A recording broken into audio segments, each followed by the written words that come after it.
So, this is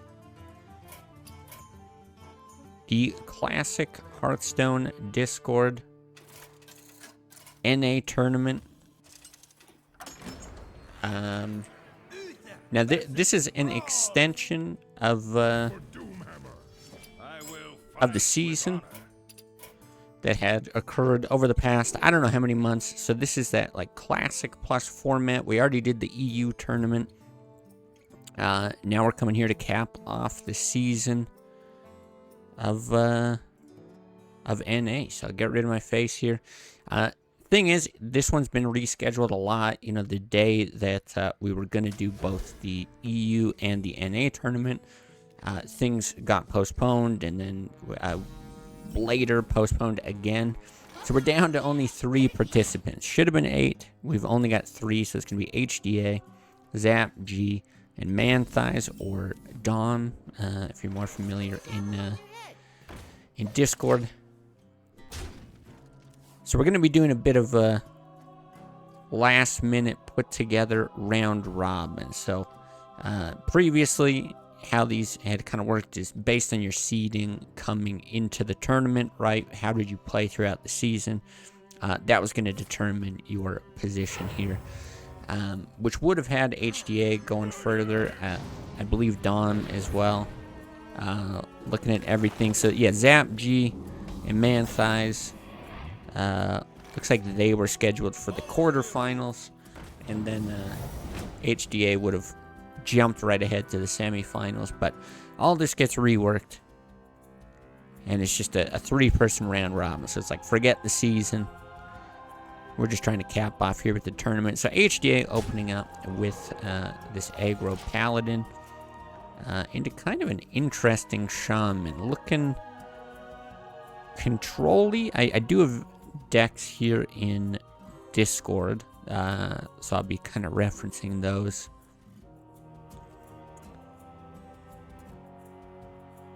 Although it is a little confusing in some sense how they're done, but I see. Okay, I think I understand what's going on here. Makes sense. So yeah, this shaman, we've got ancestral healing, we've got ancestral spirit, earth elemental. So kind of like that Crusher style. It certainly isn't exactly what Crusher runs, but it's that same kind of idea where you're dropping stuff like Ancestral Spirit onto your larger minions, your Earth Elementals. Maybe it's a Sunwalker, a Sylvanas, something like that.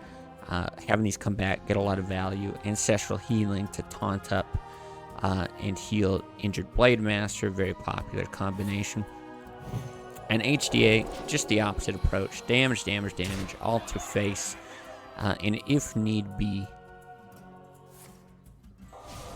you know, you've got that equality consecrate to get through some of the bigger minions here. So, kind of interesting though. Divine Favor at the moment not looking super juicy. I think if you combine it here with Mukla, you do get a pretty good Divine Favor, you know, extra draws from the bananas. But this Ancestral Shaman deck, I'm looking at it, it doesn't have a Farsight in it. Which is something where, you know, you're trying to hit a certain number of cards in the deck, reduce their cost, and usually you're hanging on to them for a while. So that's like one way where you grow your hand pretty big. But instead, yeah, not quite looking to do that. And, I mean, at the very least, going to get the benefit from the bananas on these Drakes if they come out. But having to play pretty defensive here just because 5 damage is a big threat. And if I take a look over here, I don't see any healing. So no Farseers either to kind of mitigate any of this damage. So going to be at 13 or less health for the rest of the game. And with that, yeah, HDA, send some blood in the water. Going to be pushing a lot of damage here.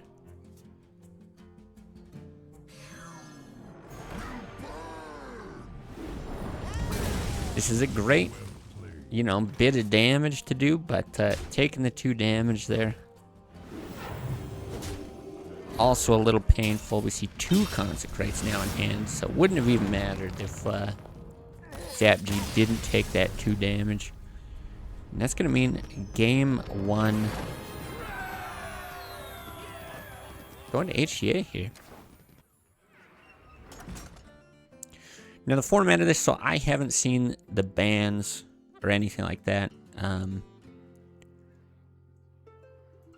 But I believe this is best of 5, where you're going to have to win with 3 decks. Come with 5 decks, you ban a deck, you protect one of your decks, and then you ban another. So now that we see the win with the Paladin, Paladin's gone.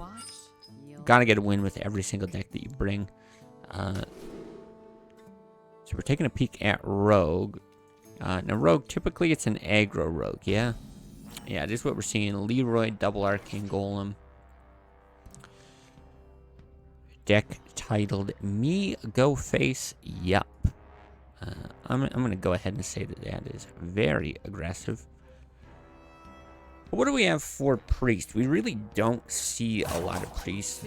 And Priest has changed in this Classic Plus format, right? Classic Plus, if you're not familiar, this is going to be all the Classic cards that were available, except for Bane of Doom back in the day. But because players are playing through the Wild format, there's been tons of buffs and nerfs, right? Changes to the cards. And so they're just having to live with that for better or for worse. So Priest has better control tools at this point. Now there actually isn't Holy Nova in this deck, now that I'm taking a look. But that was one of the bigger changes, reducing the cost. I believe it doesn't hit face anymore. But it has a reduced cost to really help be an anti-aggro tool. And instead what we're seeing is Velen in this deck. So we've got Velen, we've got a single Mind Blast. Yeah, and this one too is like Shadow Man. There's 2 copies of that. We've got Inner Fires. We've got Light Spawns, which again are cheaper as well. Stranglethorn Tiger, Temple Enforcer, couple Holy Fires. So a bit more in those kind of middle mana costs. If we look in the hand, not a ton for those minions right now. You see like the Blade Master, that's an opportunity to go ahead and circle, or you could do the Akanai, do it more defensively. Sitting on this sap here, I mean, this is just kind of telegraphing what the consideration probably is here for ZapG. So, you know, you look at something like Blade Master, Circle of Healing. Very strong tempo play a lot of times. When you're at 26, you're feeling pretty comfortable doing something like that. Could even do the Power Word Shield on 4 mana. But you know that the threat of sap is there, and if all of a sudden it negates the effects of that healing, well, that's not so great. So instead, just going to be efficient. Nice 4/4, another card that's been changed for Classic Plus here. And now putting the decision onto HDA. You know, what does he want to do in terms of fighting for the board versus going face? Yeah, I would Sap, I'd be surprised, but I would expect to see the Deadly Poison and just bop here. Possibly even just Eviscerate to be mana efficient as well. You know, you've already got the combo, you've got 2 mana. You're not going to want a hero power, but instead going to Argent Squire, which is fine, I think. You've got the Shadow Step and the Leroy. That's an 8 mana, 12 damage combo.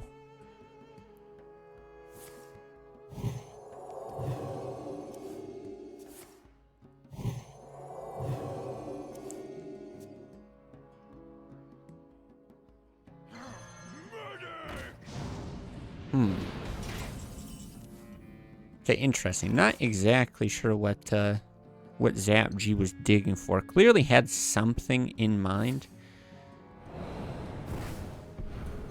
And then we see the sap go down.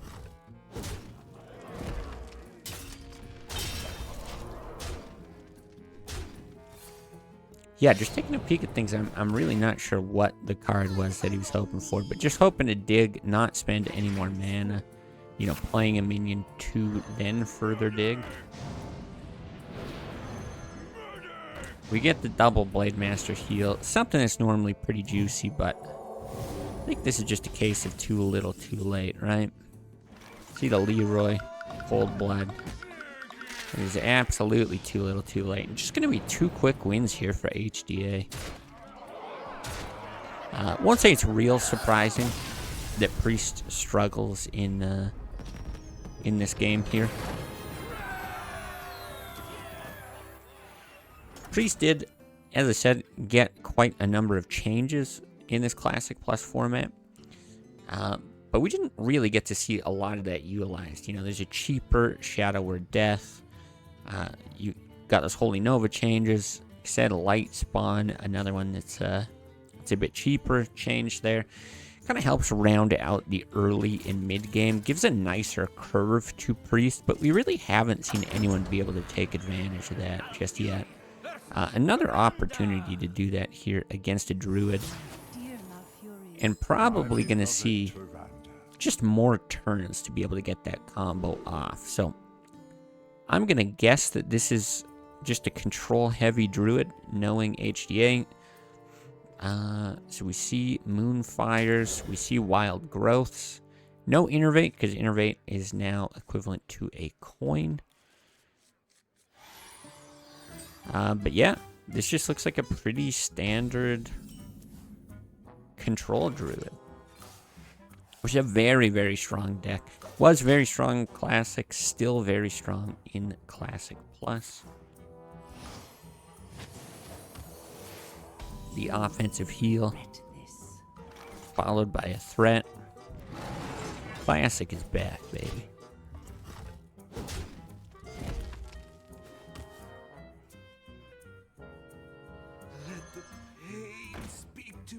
Alright, so Acolyte of Pain. Just such a consistent tool to be able to draw with. Yeah, seeing the silence here, not a surprise at all. Acolyte is basically a guaranteed 1/4 body, 2 draws. That's how it feels. Of course, it's delayed. But you'll see it run in basically every deck, even aggro decks. It's just that strong at 3 mana. But now getting to see this Light Spawn, right? A 3 mana 4/4.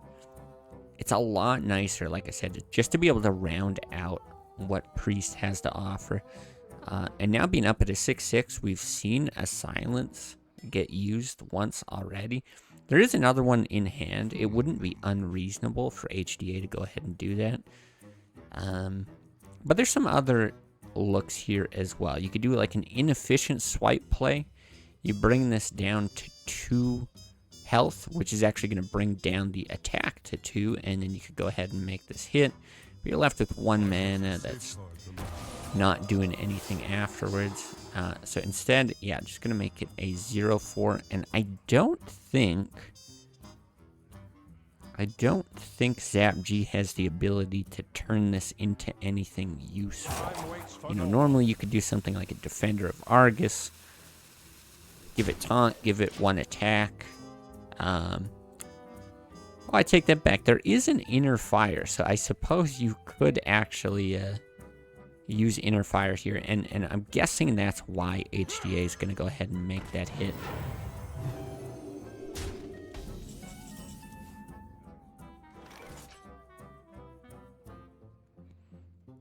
Alright, so at 5 mana, thing is, the Priest here is looking stable. I'll say that. Stable.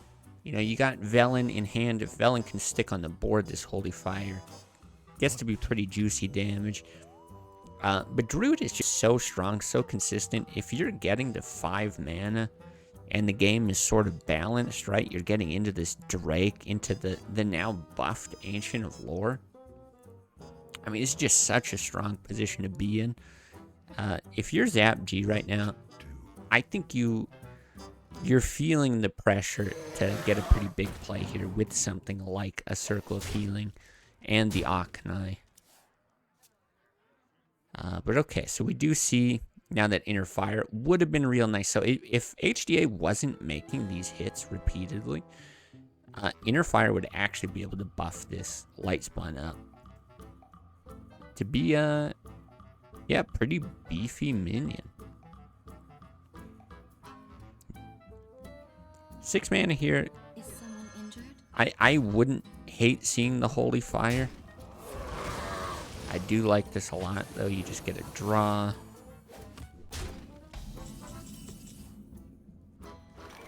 Still gonna force HDA to do something. The thing is, Druid doesn't really have a way of a clean way to clear a board that goes wide. Swipe is the best tool to do it. And then if you really want to be efficient with it, you want some spell damage from something like an Azure Drake. So even just there, eating that swipe, it's removing one of the tools if Zap G is able to build a board again, which, you know, these minions really are able to do that. He could do something like Stranglethorn, heal up this, or just heal face.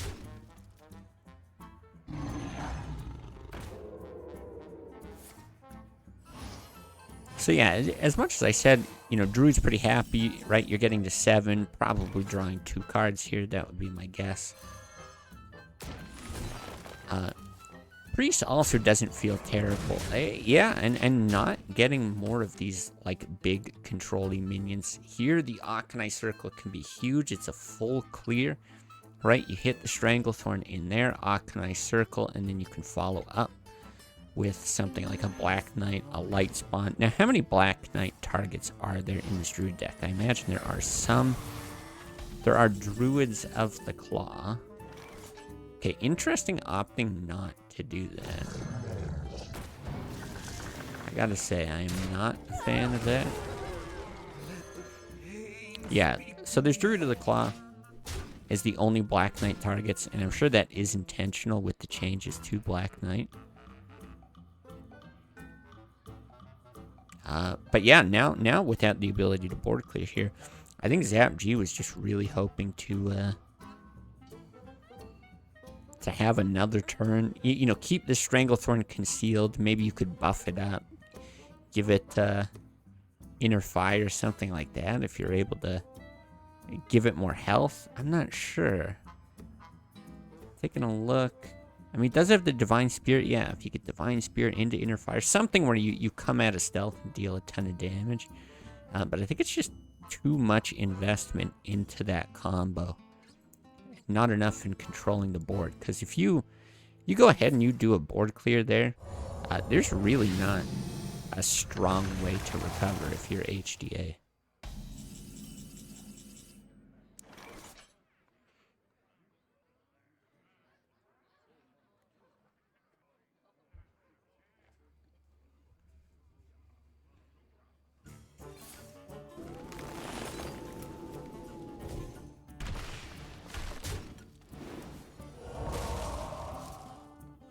Yeah, very strong combination there.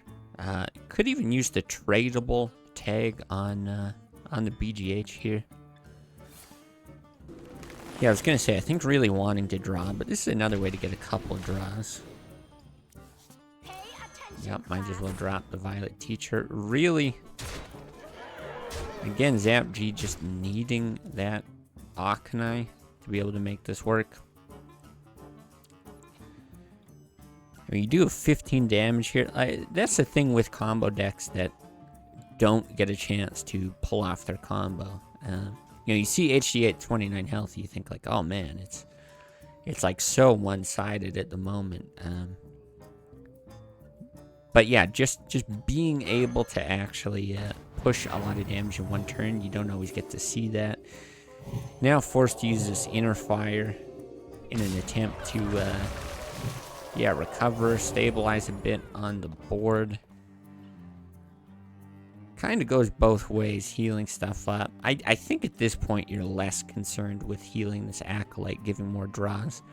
And now the only question being, you know, where do I heal? Because there isn't that Force of Nature Savage Roar combo.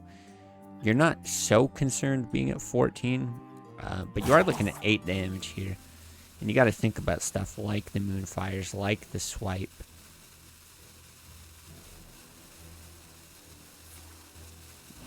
Yeah, I mean, I think this is a risk you need to take. You know that, yes, Swipe, double Moonfire, that's going to do it, but...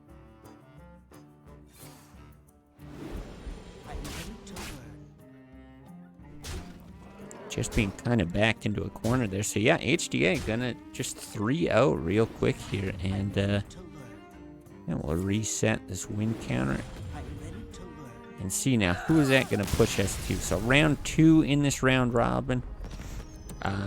Manthias. So Dawn Manthias versus Zap G is what we're looking at. So, yeah, very quick 3-0. Not surprising to see HDA doing quite well. Start off this little round robin. But Zabg's still going to have a chance to do something here. Opportunity to go against Manthias. You get the win, and then if HDA is going to take down Dom, then we'll see an HDA Zap G finals.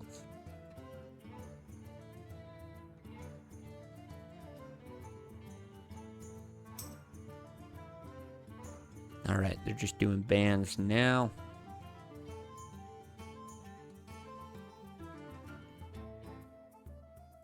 So yeah, we'll give it a minute.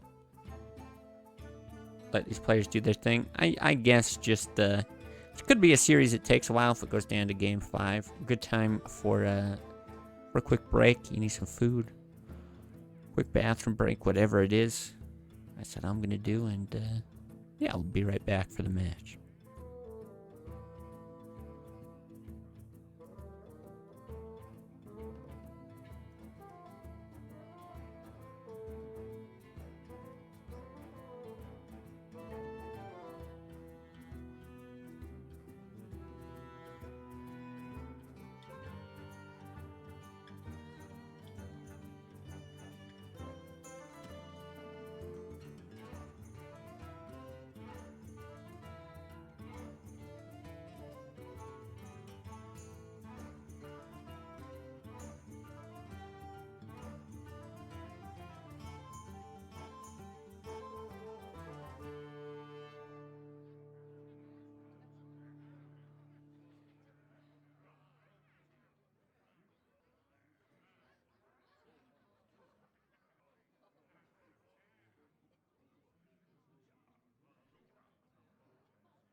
Right, band's probably close to wrapping up here.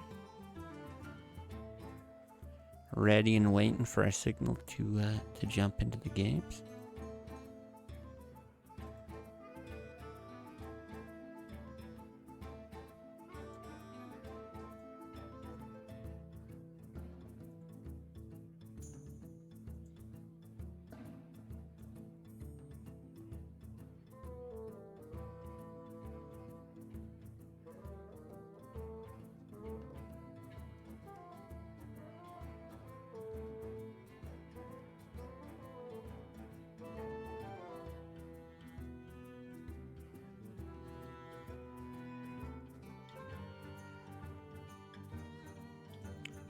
So yeah, we did get a chance to see Zap G's decks.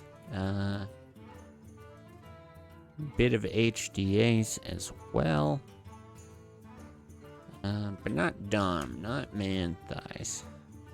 Let's bring it up. What are we looking at? We see a Druid. I can just bring it over here while we're waiting. This is what we got. Druid, Shaman, Warlock, Paladin, and Warrior. See, none of these classes are a surprise, but already I see Onyxia, Cenarius. You know, a couple interesting choices. Force of Nature here, the 5 mana. Summon a bunch of treants that don't have charge. Kind of interesting take on Token Druid. Very heavy. They're starting perfect. Let's get Zap G down here at the bottom. Yeah, very heavy on the top end for Shaman. Very heavy control Paladin. Warrior, unsurprisingly, being very control heavy. Sorry about forcing me to commentate his deck. Alright, well, we'll take a look at Zap G after this. Yeah, haven't seen the Druid. And the Warlock, yeah, kind of an interesting Warlock. Sort of that control style. Not really handlock, though. Just with the changes, you know, to giants, it's not really the same type. So let's see, what are we looking at from Zap G? Aggro Druid. We see, oh my, there are Murlocs. There is Imp Master. There is Soul of the Forest. Violet Teacher, Sea Giant. Okay, so it's an aggressive Druid. I get that. But kind of the interesting thing about it, just from taking a look with Soul of the Forest, with Power of the Wild, being able to buff these tokens, it's just got a little more staying power than I think a lot of other aggro decks. So yeah, you see that right here. Here's the board clear from Man Thighs. But you get a draw. You get a couple treants. Right? Really not slowing down here. Now, I think what's happening here, by the way, you'll see some stranger decks here from Zap G. I did see a little bit of commentary in the Discord. Zap G generally playing on EU. I think this is a matter of just trying to throw some decks together on NA.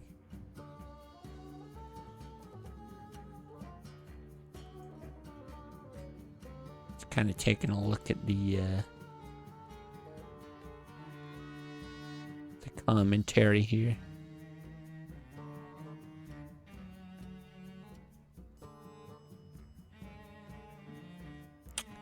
But maybe that wasn't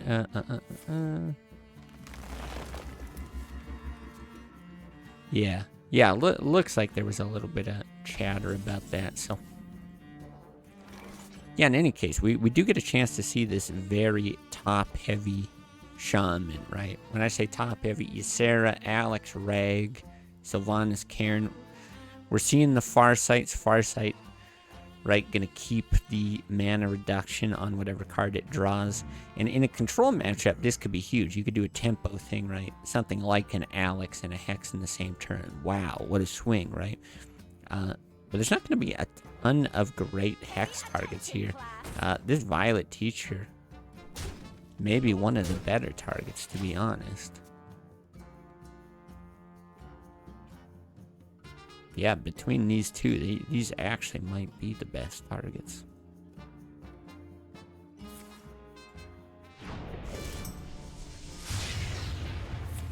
Man Thighs banned Paladin and Hunter. Okay. Okay, so we see the Lightning Bolt, Lightning Storm. Gonna be a lot of overload here. Okay, banned Paladin and Warrior. Interesting. So yeah, a lot of overload. Still the ability to play that Hex. Imagining the Mark. Gonna go over here. Oh, it is a 2/7 now. I see. It's right. They changed it to +2/+3. So I mean, a 2/7 taunt. It's like a Oasis Snap Jaw with taunt. Pretty beefy, and yeah, again, this is what I'm talking about. Quite a bit of staying power. And with one of those lightning storms being eaten up already, this is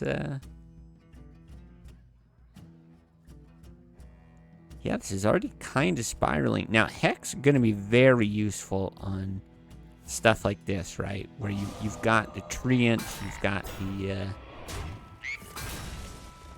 got the taunt and the buff, like all kinds of things getting removed. Could be big on either of these as well.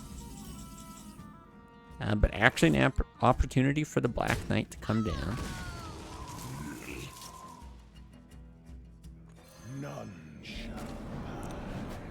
And yeah, I like this. Just spill out the whole hand. Apply some pressure.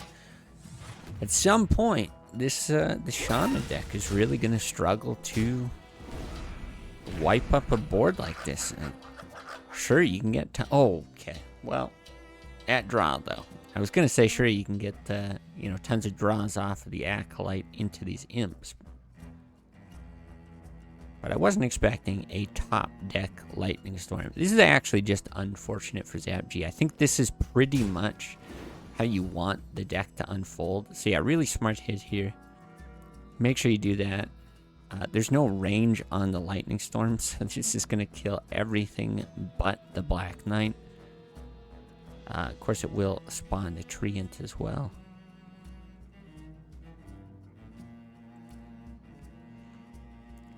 Now, I don't think this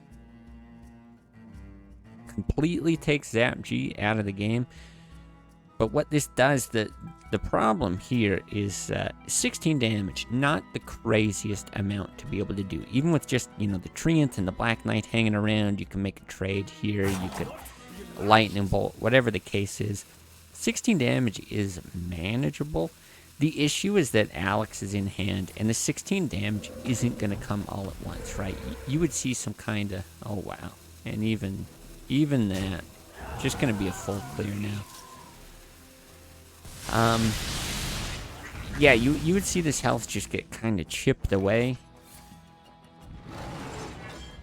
right? It would be okay to have exactly what you see here, just the Acolyte for some draws.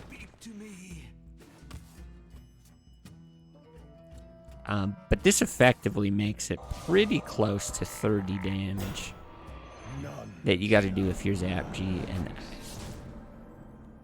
just all the answers here from Manthice. This is not really going to be doable at this point.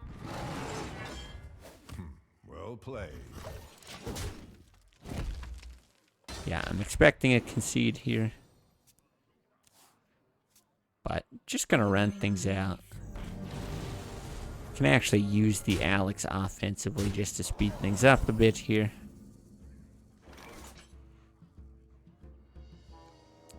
Yeah, pretty unfortunate to get draws like that when you're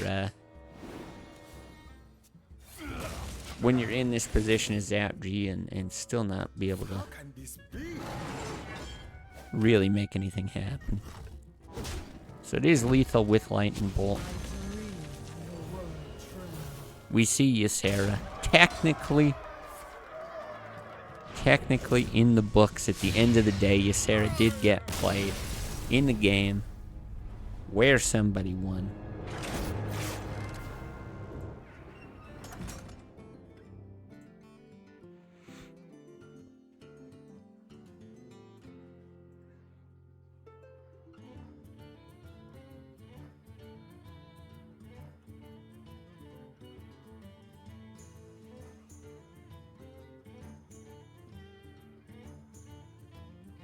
So, okay, one game down. Shaman gets the win.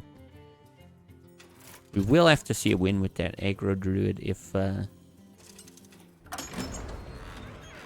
ZapG wants to go ahead. So it's going to be druid versus druid. Now let me jump back to these decks here from Dawn. Like I said, all of them were very top heavy.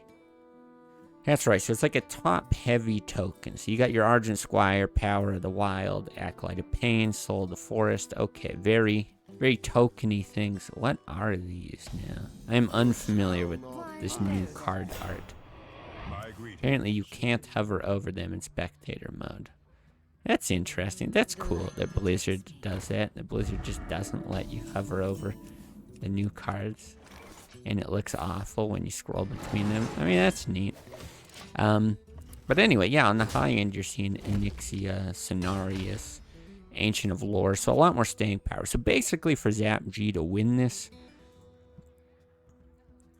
you know, really, you just got to close the game out fast. That's the goal. Like, even here, a Wild Growth in a token deck.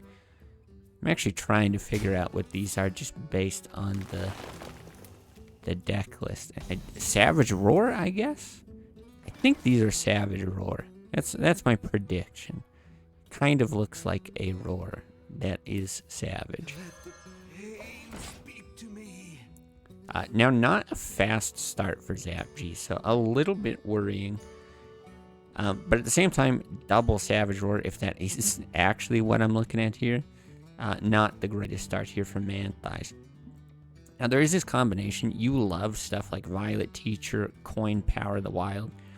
Super strong combination. You can choose to just sit on it for a turn, right? Just hero power, play this out slow. Make sure you get that combination off next turn. And it's not a bad idea because something like Swipe, you don't have the spell power. You're not able to clear all these 2 health minions. But you are allowing for this hit. Oh, this is Swipe. Okay. Okay. Well, I guess we saw one of those answer our question then. I am not a morning person. You shall not pass. Well, so that ends up being a fine play overall. Yeah, and now you can guarantee that you can try to get into your Soul of the Forest, your Force of Nature. You could try to be very, very greedy here. Do Force of Nature first, just to be able to hit more things with Power of the Wild. But I kind of like this. I kind of like just getting all that out right now. And yeah, Zap G getting this little taunt wall. It's kind of nice. I've played a lot of Zoo with these cards back in the day. I love Shield Bearer in Zoo. But the problem is you need a lot of damage behind it. And right now you've got very, very little. Especially now that we know that Swipe, you could even clear most of this,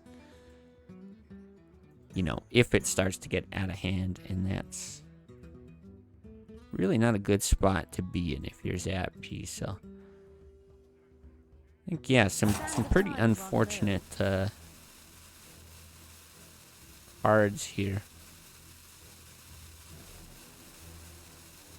Really thinking this one through. I like this.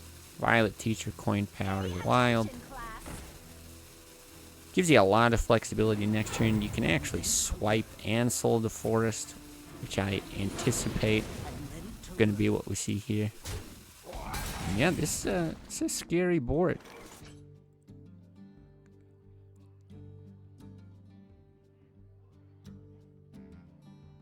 See how this unfolds. There really just isn't a way to get any favorable trades. If you silence here, you're leaving a lot on the board just to clean stuff up. If you swipe, you're forced to trade both of these in.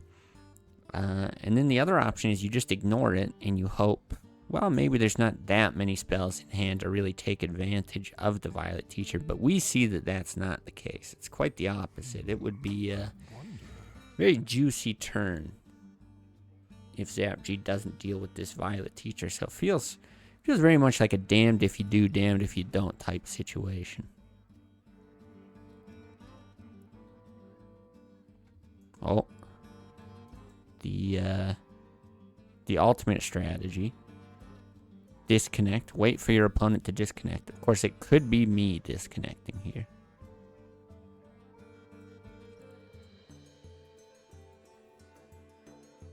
What to do?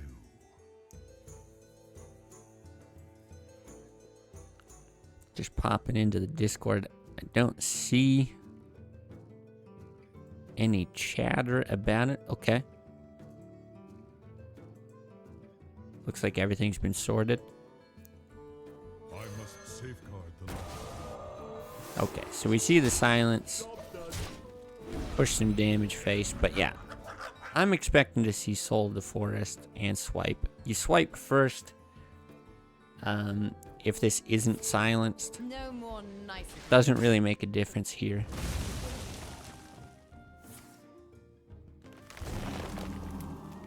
And yeah, this just becomes a situation. This is, you know, the same type of thing that Zapji's trying to do. Just happened to unfold a lot better for Manthi's. And really, honestly, the way Zapji's deck is built, with a lot more on the lower end, you would expect more consistency from Zapji.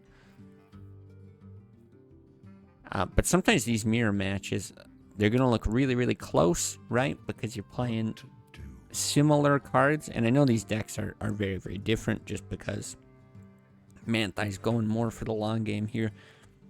But that sort of token variety, yeah, a lot of times you'll see it be very close, but sometimes you'll see it just completely snowball one way or the other. A lot of times it's aggro decks, that is the case. Zoo is another great example of that. The Zoo mirror. Sometimes one player just gets absolutely stomped near the start of the game, and yeah, there's just no coming back.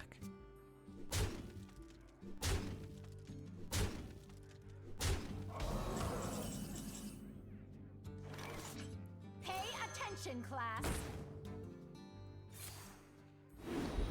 I'm ready to learn. I am ready to learn. So yeah, Zapji just doing everything he possibly can to try to scrape his way back into this. Gonna see lethal here with the buff. You have legendary skill, my friend. So that's going to be 2-0 here for Manthi's. And we'll see, Zapji got to make something happen here to not go winless.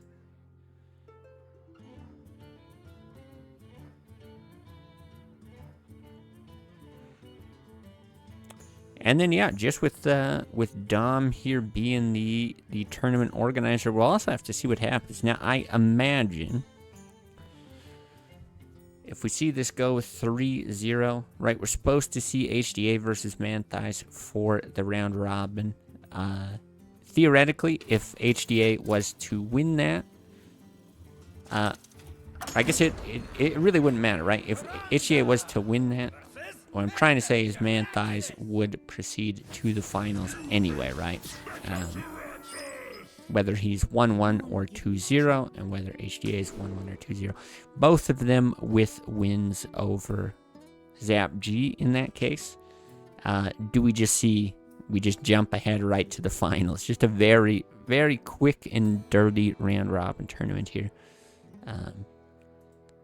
Yeah, or do we have some sort of it'd be an inconsequential match other than, I guess, information gathering. That kind of thing, which, you know, if this was a real full-blown tournament for a lot of money, I think that might actually be something that you'd want to see. Even though it is open deck lists, you know, you get an opportunity to ban, try things out, see how your decks perform against the other players, see what their banning strategy is, all that kind of stuff. There could be some mind games in there. But with just a little quick tournament like this, I'm not anticipating we're going to see that kind of thing. But let's see. Zapji is not out of this just yet. This is going to be Priest versus this Control Warlock. And yeah, like I said, Control Warlock here looking different than what you're used to. You're used to Handlock with Molten Giants, Mountain Giants. There are no Giants. You still have the Twilight Drakes. You've got Jiraxis, but then you've got stuff like Cairn, Sylvanas, Twisting Nether, and a Faceless on the high end. And some interesting choices on the low end. You got a single Doomsayer, an Elven Archer, a couple Mortal Coils, Swamp Oozes, and even a Mukla. The Mukla I find very surprising. I'm not exactly sure what the thinking is there. But certainly this is going to be able to contest a lot more in the early game against, you know, kind of aggro decks. And we see a lot less aggro performing well in this format. I think aggro rogue very strong. We did see aggro paladin here today. But generally speaking, I think the changes that have been made in the wild format to these classic cards are more control favored than they are aggro favored. I think that's why, you know, there's been some chattering in the Discord looking for, yeah, maybe a few tweaks to this format. I mean, hey, it's not true classic. It's sort of hurt some of these existing archetypes, some of these existing classes. You know, why not introduce a few more cards to, say, Hunter or to Priest? Give them more of an opportunity to shine in this format. So, might see something like that coming down the pipe. And here, this is just an absolute disaster for any Priest. 2 big, chunky 4-attack minions. But you gotta remember, so we don't see the combo right here, right? We don't see the ability to buff up this tiger to something huge. But theoretically, with 2 cards, it could be dealing 20 damage. There is the ability to draw with this cleric. But yeah, Manthais doesn't know what Zapji's sitting on. So feeling the need to be a little defensive here. Doesn't want to tap. Doesn't want to leave a beefy minion that could be healed with this cleric. Power Word Shield. Going to help draw more for that combo, as well as build up the health on that tiger, which is in turn going to build up the damage. Plus a huge Black Knight target. Actually going to be a pretty intimidating board here from Zapji. And yeah, I don't think there's any burst here in the Warlock deck either, right? Yeah, no Power Overwhelming, no Leroy. So being at 19, you're feeling pretty comfortable. It'll be interesting to see. Zapji really, really does like to play things risky and push a lot of damage to face. So I'm anticipating we're going to see the Stranglethorn Tiger either win the game or, you know, just sit here until desperation mode, not able to pull off the combo. But like these Holy Fires are going to be able to draw things out. You know, Shadow Madness is going to help clear the board if, you know, if both these are present next turn. There's certainly a lot more opportunity to build up this tiger, so I don't think it's too greedy.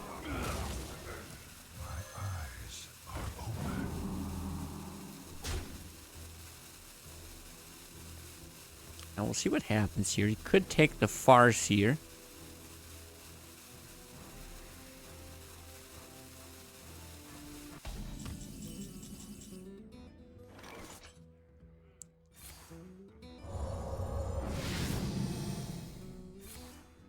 Interesting. Just going to use the Holy Fire for now. Hope there's no ability to heal this Drake back up, which is going to be the case. But this play here with Draxus is just going to put Zapji on a clock. Right? This hero power is so strong. Spawning a 6/6 every single turn. It's just absolutely bonkers. Now, you do have 9 mana to actually do something here. You can strip all the armor with Holy Fire. You can take out these 2 minions. Or you can go ahead and take that out. Yeah, I like this. The thing is, though, just not getting super lucky. The ability to, you know, double up the Stranglethorn Tiger's health and then set health equal to attack. Because really what you need here is like the other Power Word Shield. Oh no, there actually has been 2 played. My mistake.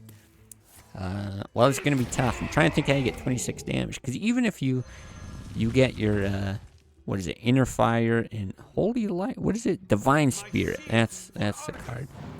You're still just sitting at 24, and you need 2 more damage somehow. But this here, gonna be pretty difficult. Sure, you can use death for one of these. Really, it has to be the 7/7 just so you're not taking that damage next turn.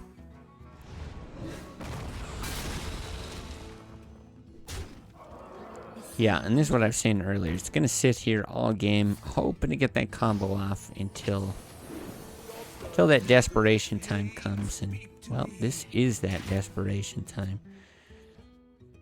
It's really just an unfortunate spot to be. There's not really another way through this.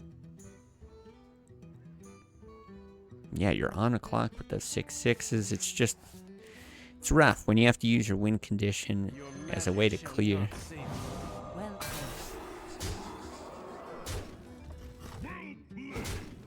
Okay, just enough damage here to finish ZapG off. So another 3-0. Unfortunate for ZapG. It does mean it's going to be Man Thighs here versus HDA. We'll see if this is just going to be straight for the finals, or if we're going to have this kind of, build up here for the round robin. Like I said, I'm assuming we're just going to skip that match now that both players have a win. We know that they would advance to the finals. And yeah, I mean, it is disappointing, the turnout here. Not quite what I think everyone was hoping for with the whole season building up to this. But we did get to see a nice season play out from the EU side. A lot of this also came from, some conflict in scheduling for a previous tournament and season way back. So this does just kind of end up being a way to cap things off for the time that everyone has put in here. So yeah, especially with holidays fast approaching, lots of schedules, time zones, all that kind of stuff to contend with. I know it's not easy to get everyone on the same page, but I'm glad that we are doing something here just to finish stuff off. And quite honestly, if we're being realistic, Dom is a very strong player.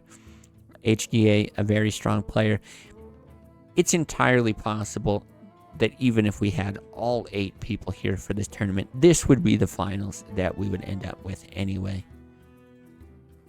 So it's hard to be that disappointed with something like this. So we'll stay tuned here. Keep an eye on what's going on as far as bans and jumping into things. But yeah, I will make sure to confirm here.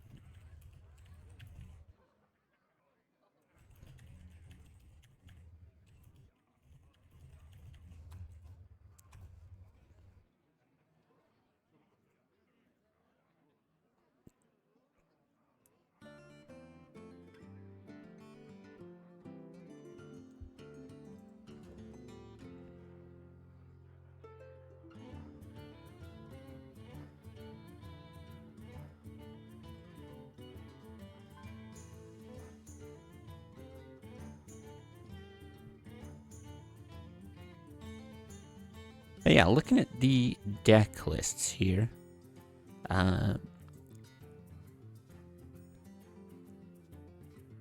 quite interested to see how exactly this is going to play out. Because, oh, excuse me, sorry about that.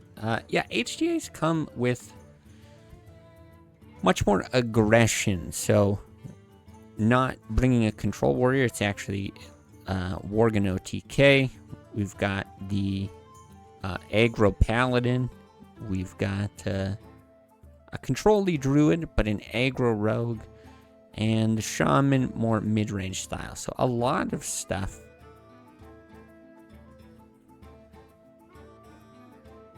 A lot of stuff that's yeah, a bit different. Mid-range or aggro here. Not so much on the control side, just the one deck, and who knows, it might even get banned here. Whereas Dom completely on the other side of things. Came with a lot more top-heavy stuff, a lot more stuff on the control side. So, just once again, I think I've talked about it a lot. Seeing how this format has sort of evolved over time. You know, you don't see metas shift as fast as you would if there's a ladder, because you only get these occasional tournaments, you get the occasional friendlies. I'm not sure if HDA is coming in, maybe just trying something a bit different. Whether he actually has the idea that, hey, these might just be better decks for this format, or is he just saying like, let's try something that's not so top heavy, see how it pans out.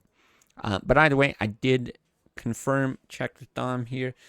We are going to be just jumping into this as the finals. Not going to play the inconsequential match to finish out the round robin.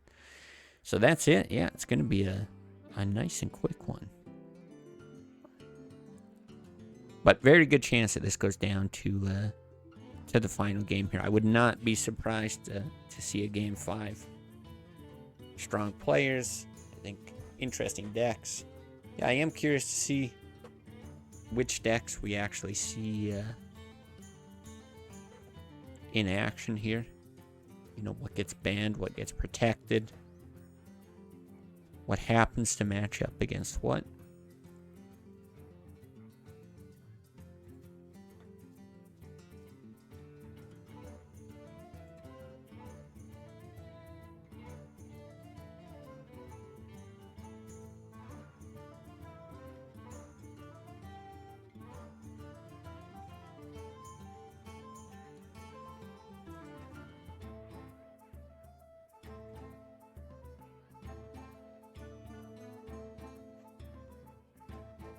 Still hanging out.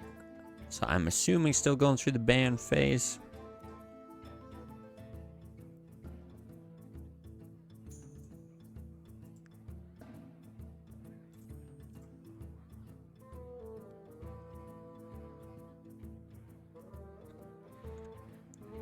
Yeah, I'm very curious what HDA is actually going to end up banning here. Just because I think a lot of these decks are very strong. You know, Paladins perform quite well overall. I think certainly feeling the buffs of Consecration, being lower mana. Really a class that takes advantage of the Acolyte of Pain. But this is such a control-heavy version of the deck. I think might be a bit scary for a lot of these aggressive decks. But same thing with the Warrior, right? And one of those is going to get protected. I would imagine whichever one HDA deems stronger, and I'm going to guess it's the Paladin. I would think Dom's going to go ahead and protect the other one. So might, protect that Warrior, and then we see something like the Druid get banned. That would be my prediction here. Again, just while we're waiting, right? These are the decks we're looking at. So I think this Paladin, quite good against any of the aggro decks here. I would probably go ahead and then, protect the Warrior, and then maybe the next best, you go ahead and ban the Druid. I wouldn't be shocked to see the Warlock get banned either. Like I said, it's kind of, it's got a lot of these anti-aggro tools with, like, the Elven Archer, both the Mortal Coils, the Doomsayer, and even the Mukla. I don't know, this Mukla is just kind of an interesting addition. And then all your usual control-y things like we saw Jaraxxus and whatnot there. For the late game to close things out. It's hard to say. HDA certainly knowing the mode a lot better than I do.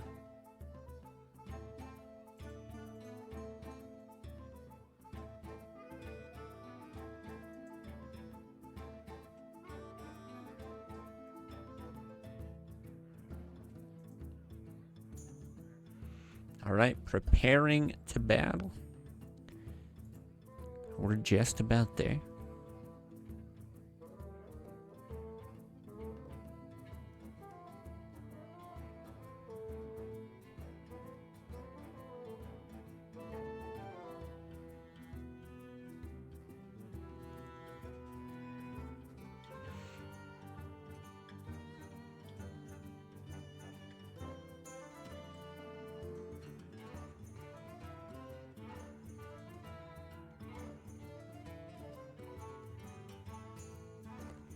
Still preparing.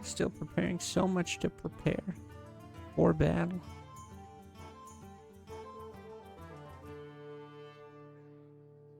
Alright, here we are. We'll get Manthais, get Dom here at the bottom. HDA on top. Let's see, so we don't know the bands yet. Maybe they'll send them over, maybe not, but we can kind of deduce from what we see. It's actually going to be a Druid Mirror.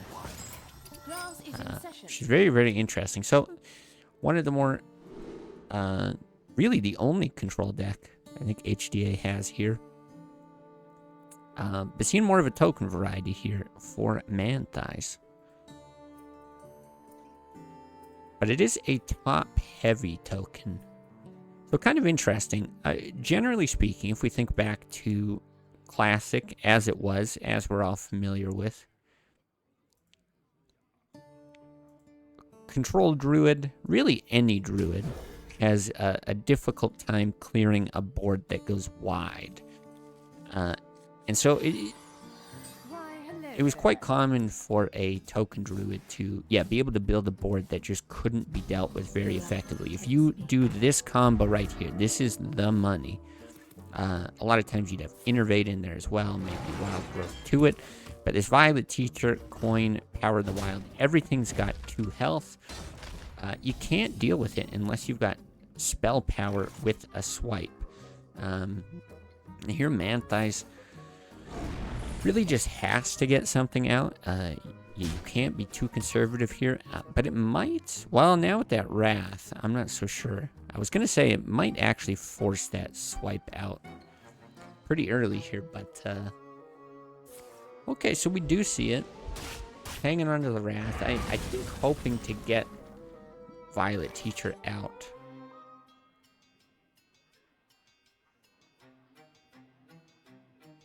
And yeah, Manthais maybe going to be forced into Coin Violet Teacher. Just got to keep the pressure on. And I think what we're probably going to see is a Violet Teacher get matched. There's a chance for the silence here. I wouldn't be shocked, but I think we're going to see the Violet Teacher get matched. And then a good chance of a Savage Roar and a hit. Pay attention, class.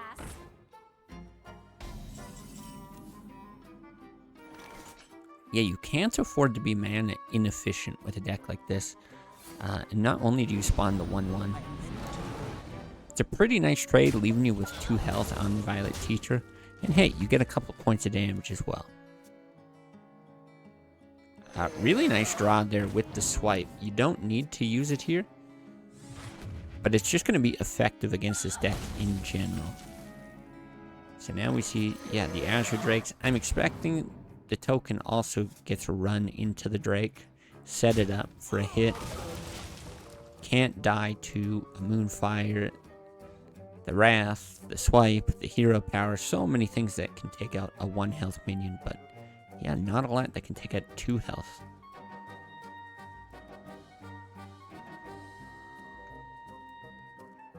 So very interesting. A lot of options here.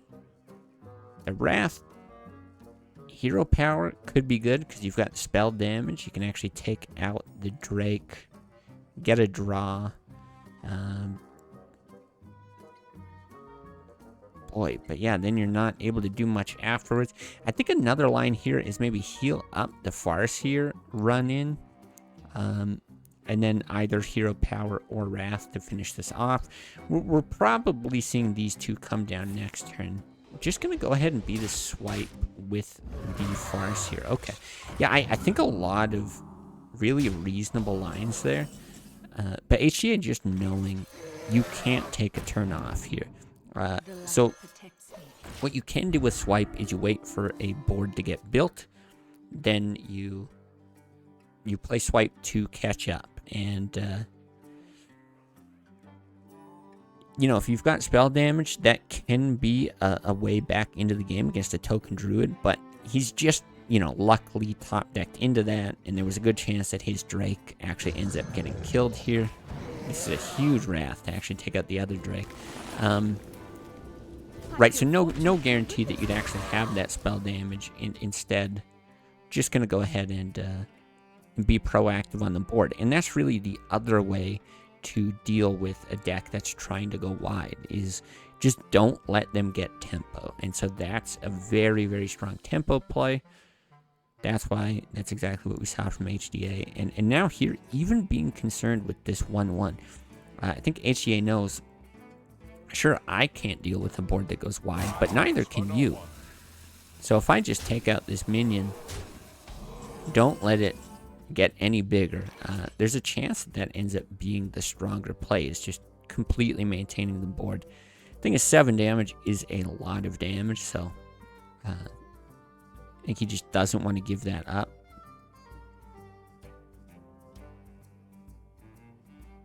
How curious. And now, yeah, maybe considering, do I heal? Do I draw? What would I hope to draw? Because you really need an immediate play afterwards. I think the heal, with more cards in hand, I think the heal actually might be the way to go. You're in a very, very tough spot, though. This is not a good position to be in if you're Man-Thighs. But I think there's a small chance that if you heal on that last turn, you were to heal again with the other Ancient, then you could follow up with an Onyxia and just try to, like, you know, smash your minions in again and again. Getting another disconnect.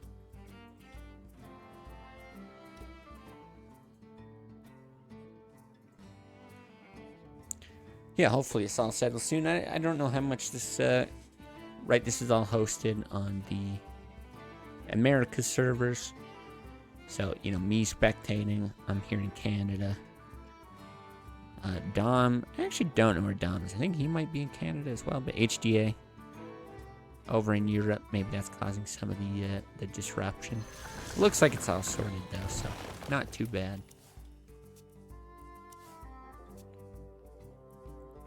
Yeah, this makes sense from HDA. Get more options. Make sure you don't run out of steam. And really, I don't think there's a way to recover here. Same thing, you're forced to heal. That force of nature, right? Not gonna summon chargers anymore.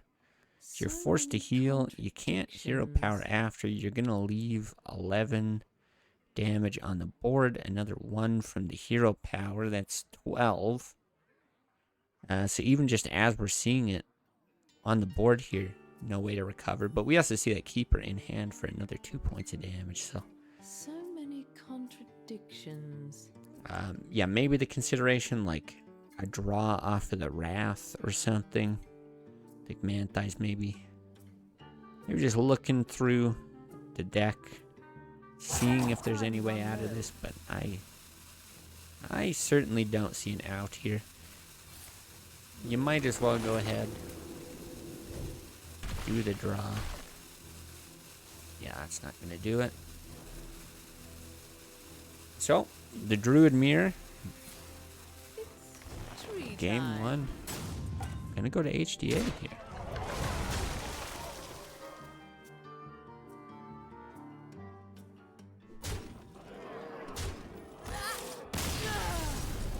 Now this, I don't think, as far as the series goes, is that big of a deal. We know that that deck is very strong. The way that they match up, hard to say for Classic Plus. You know, we don't have quite as much data to draw off of. Probably still in favor of the Token Druid there, and then just getting a little unlucky, right? HDA getting those swipes right when he needed them, a lot of spell power. Smart place though, to be able to identify that, hey, tempo's necessary here. I'm going to heal up. I'm going to fight for the board. So really well done, not to take anything away from him.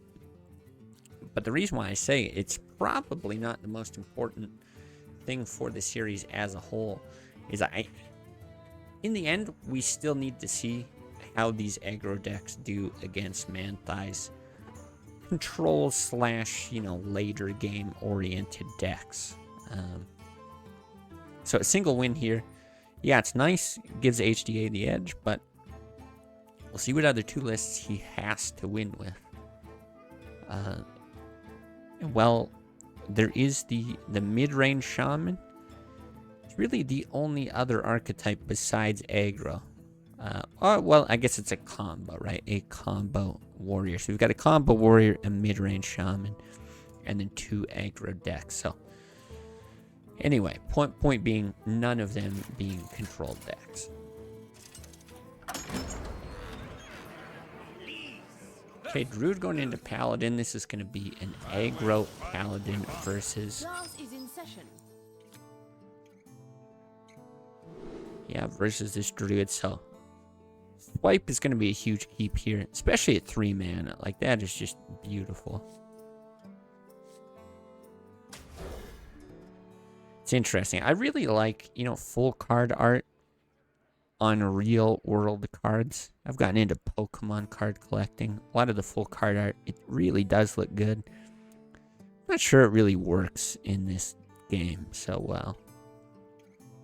Maybe I'm crazy, but having like the effects come up down here, probably just, you know, my boomer take that I don't like change. Interesting. Okay, so we see the tradable BGH. 2 Wraths, a Swipe. Really, really, really good tools to deal with aggro Paladin. But Argent Protector coming at just the right time as well. It's going to make that very annoying.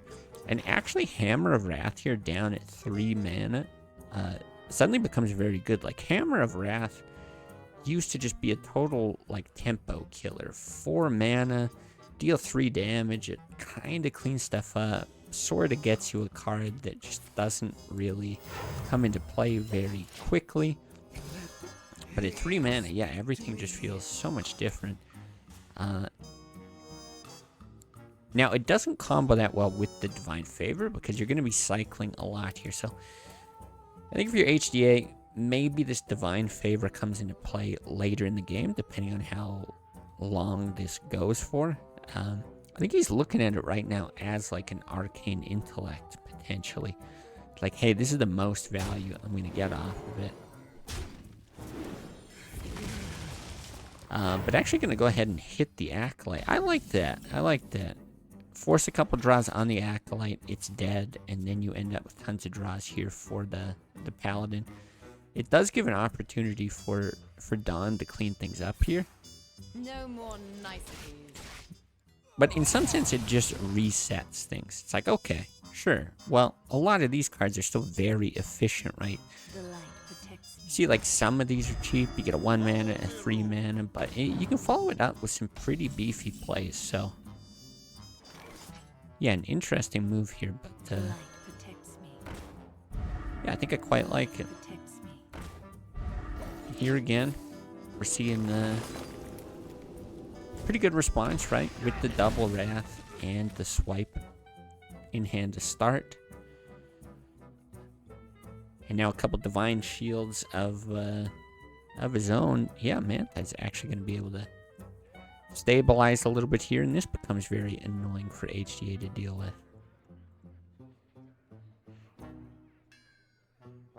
Yeah, nothing here feeling very clean. You could do something like just equip the True Silver. I don't hate even like a Reinforce into Argent Protector.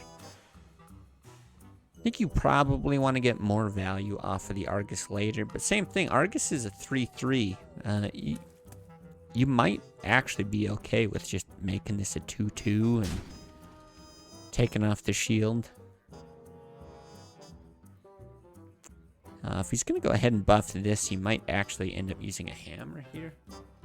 I must move quickly. Yeah, lots and lots of stuff that can happen. I don't think any of it obvious for HGA, but I also don't think any of it... Not on my watch. You know, none of it's really going to be that consequential. I think it don't matter what he goes for. And I think everything just kind of ends up being okay there. And here also a little bit awkward for Manthias. It's another thing where you'd love 1 more mana here. Do a Violet Teacher, Power the Wild. So instead, maybe you're looking at something like Wrath, Hero Power.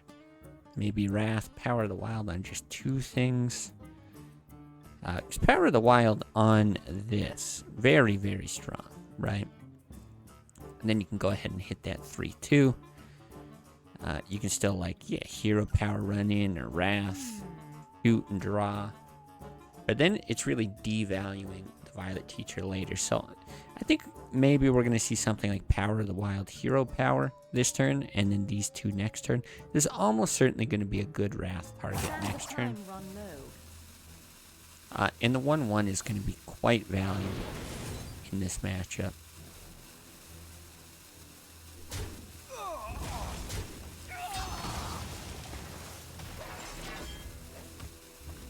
Yeah, I think this is a very smart play here.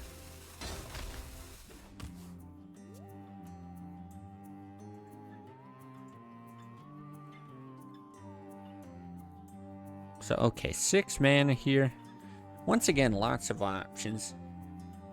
Even something like a Blessing or True Silver is fine. I think it's probably Hero Powered Defender. It's just making sure you get as much value as possible out of that Defender while you can. It's nothing special, but it's just fine. And here, HDA is still in an okay spot, but as this game is slowly creeping forward, you know, we're going to see this Violet Teacher Wrath clean up the Defender now. I would think. It's not like Karen is a bad play, but I do think getting that Violet Teacher down on an empty board would be enormous for Manthi's. Either way, we're going to see...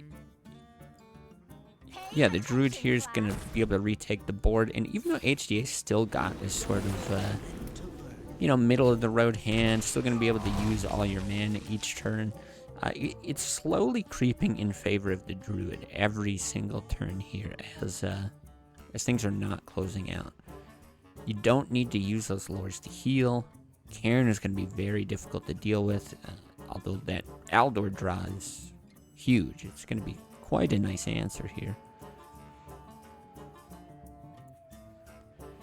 But yeah, I wouldn't even be surprised to see potentially the equality, because like a True Silver Hammer cleanup, it's ugly, right? And then you got the Aldor for something bigger, so maybe just go ahead, Equality Hammer Hero Power. Hope that next turn something manageable comes down. You can kind of start reclaiming it, because HDA just needs something to stick at this point. It's a really, really tough spot to be able to get anything to stick.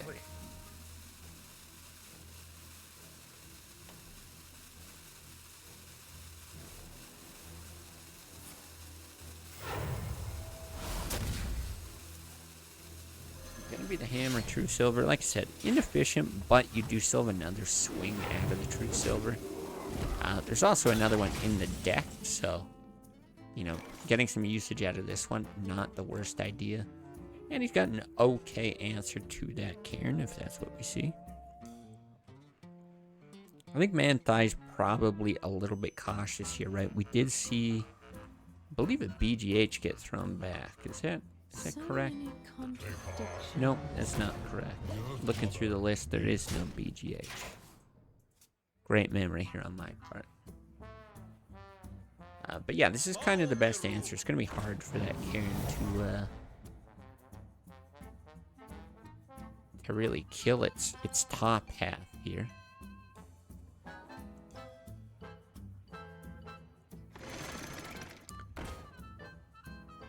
And this is all right. Right, you hero power. You've got the golem. It's kind of sticky. You still got the weapon. It's an opportunity to get something done. Now, I really like Double Keeper here. Let's see. I didn't calculate the Savage Roar. This is quite nice as well. I think you... Do you Keeper? Hard to say. Like a Silence and a Shoot is essentially the same thing. You've got the hero power to clean up one of those things after. Or not the hero power, but the hero swing. I must safeguard them. Yeah, it's a nice way to do it as well. Probably one of the few times you can get value out of that Savage Roar, so I like that.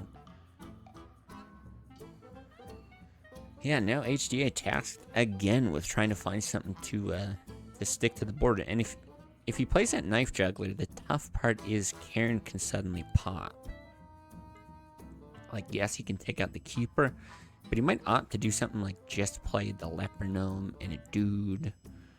Maybe even like Hammer, Wrath Face. I'm not quite sure. He does want to get some value out of those blessings at some point, and you do need something to stick, but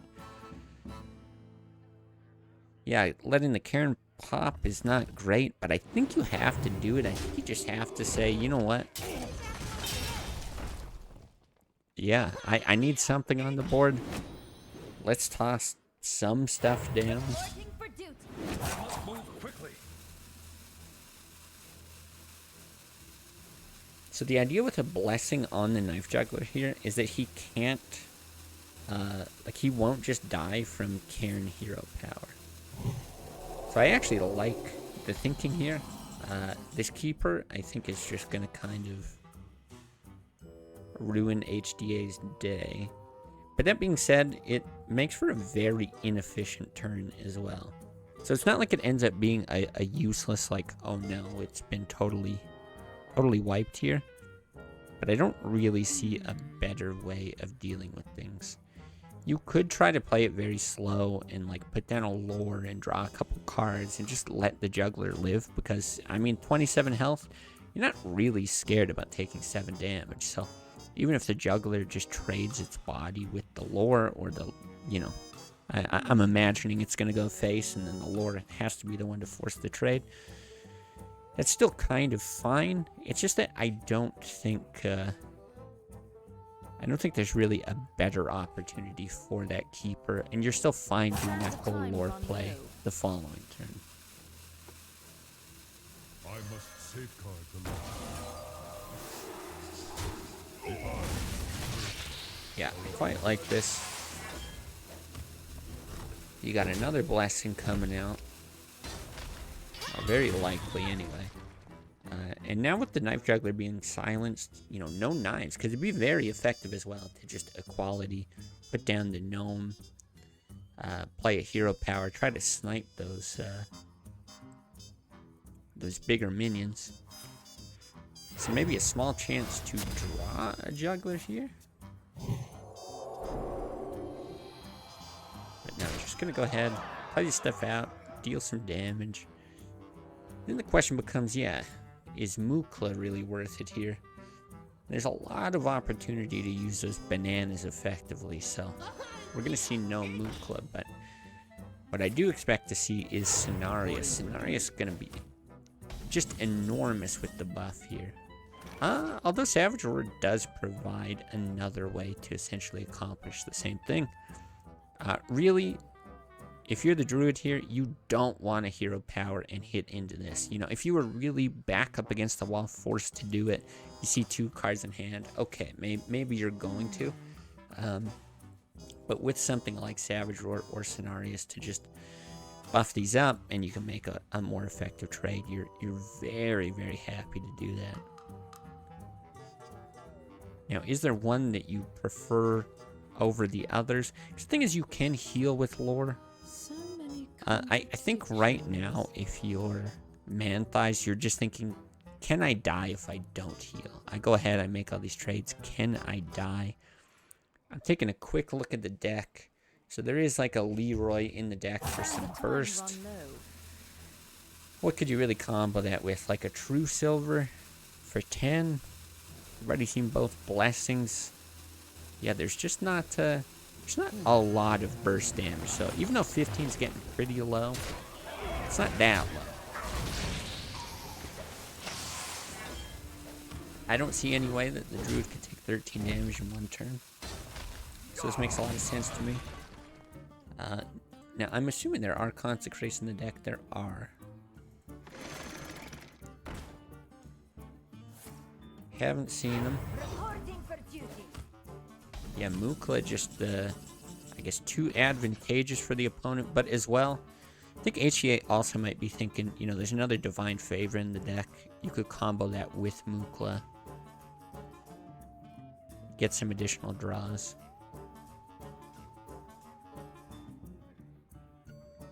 So many contradictions.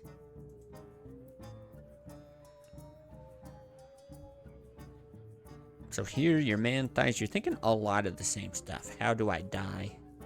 How do I clear the board, right? That's what it is every turn. I want to clear the board, and I want to not die. I think, once again, you're totally safe to just draw here with the lore. But you have 2 of them. And I think when you have 2 of them, because you're probably not going to play the cards that you draw over the lore. I mean, lore is just so good. Like, it was amazing in Classic before. It's even better now, right? 7 mana, 7/7. Other than the fact that it dies to BGH, which isn't a threat here. It's just so good. So, if there's nothing that you would draw to play, you might as well just heal. And yeah, here we're seeing it. Quality Consecrate. I would expect to see the Mukla follow-up. This is really a last-ditch effort from HDA. It's, you know, it looks good from where you're at. You're like, okay, full clear. I've got 6 damage on the board. But it really needs to be into a Divine Favor.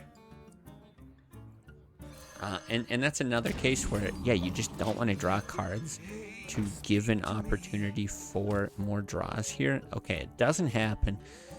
But I could have seen a world where those bananas get run out as well, just to minimize the amount of draws. Thing is, there's always a chance that the other equality gets drawn. You know, you beef this up, and then this trade happens. So I think that's why we are not seeing that line. But there's some real fear in what we're seeing here.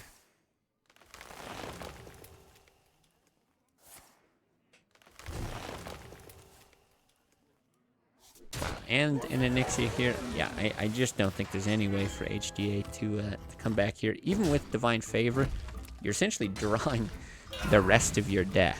And I think even if HDA had his entire deck in his hand and didn't take fatigue damage, he's still probably not coming back here, unfortunately. Here it is. I mean, you might as well play it out, see what you get. You get some burst.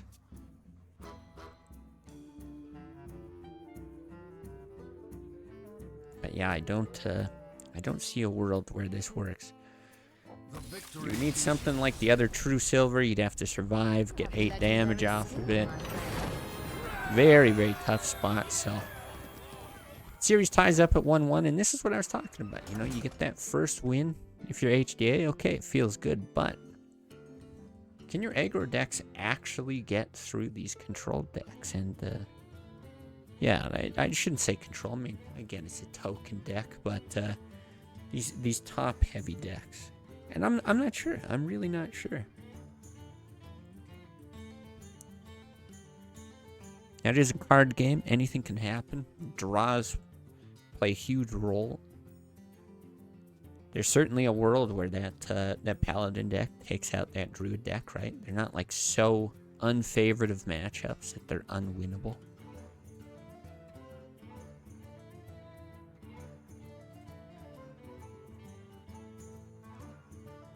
But yeah, we'll see what this next matchup ends up being.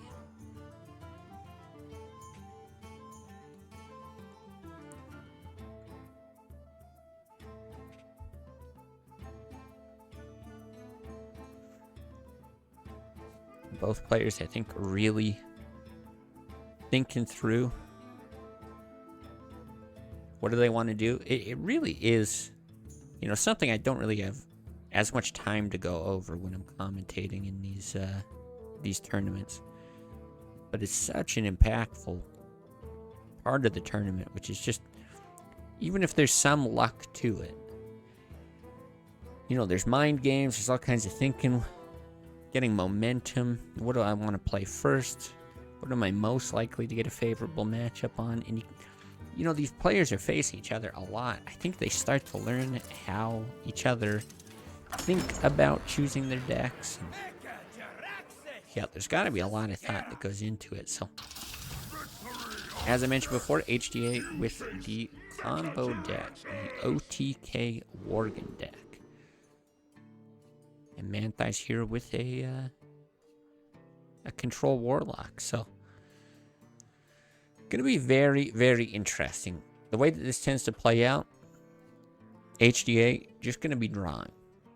Early parts of the game, you're going to play out things like that Cold Light, the Loot Hoarder. You're just going to try to draw into a combo that really can deal a crazy amount of damage in one turn. It's something like 32 damage. So something that, Manthi's has pretty much got no chance of getting out of the range of. Of course, if you took no damage and just played Jiraxis, I guess you'd be fine. But generally, you're going to take some chip damage to some of these smaller minions. But kind of the interesting thing here with these Cold Lights is it really negates the hero power of the Warlock, you know. You don't want to draw too many cards suddenly. And at the same time, you don't want to take too much damage because this isn't a deck where you need all those pieces to work. Yeah, you don't need 32 damage and that's it. Hit or miss. I need to get my like 5-6 card combo, whatever it is, and push all that damage. A lot of times you'll get your opponent to something like 20-ish health, you know. You've got a Fiery War Axe there that you could just equip and swing face with. That's fine. 6 damage. It means I need 1 less combo piece. So see what HDA decides to do here. Again, favoring draw here. Yes, you get armor, but favoring draw. Let's see, does this War Axe go face? It does. So, I mean, that's 5 damage that doesn't need to come from the combo. Of course, Manthi's actually running a deck with some heals, with some armor gain. Yeah, sometimes you're going to run into something like Shaman, where that just isn't a thing. See, up at 10 cards now. Manthi's going to overdraw, so we'll have to see what gets burned. But even HDA up at 9, just tons and tons of cards. But this is a deck where the combo can be very inconsistent to get. So yes, you don't need the combo, and you don't need the full combo. We have seen wins where, you know, it doesn't even involve the Worgen. But the thing is, there's only one Worgen in the deck. So, what do we see get burned here? The Faceless, probably not a big deal. But yeah, if that Worgen ends up being like the bottom card in the deck, because there's not 2 copies, there is a reasonable chance that you get very unlucky. Of course, that's why you have all the draw in the deck, but... also worth mentioning, board clears here for the Warlock. Hellfire, you're going to be taking damage, right? If you play Hellfire here, you're down to 20. That's not good. And then, sure, you could do something like Coin Heal Up, or you could do Ancient, but, yeah, instead going to get the 3 health, run that out, and I think try to build up a taunt wall with that Defender. Generally speaking, you're pretty happy going face if you were running this Worgen deck. Ooh, especially with that War Axe. How much draw do we have here? We have none.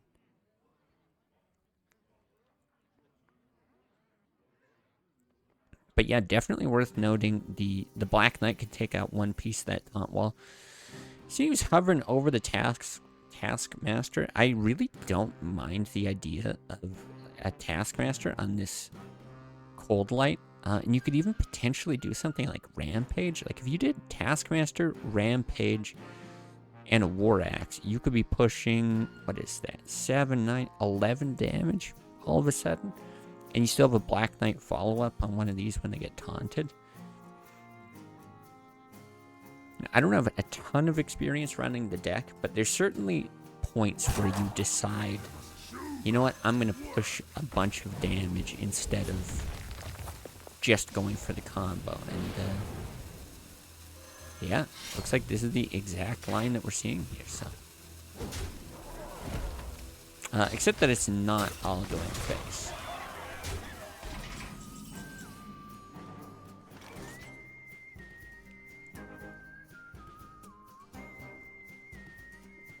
Okay, Kind of interesting to see a big game hunter that can shoot a Cold Light Oracle, but that is the game that we're looking at right now.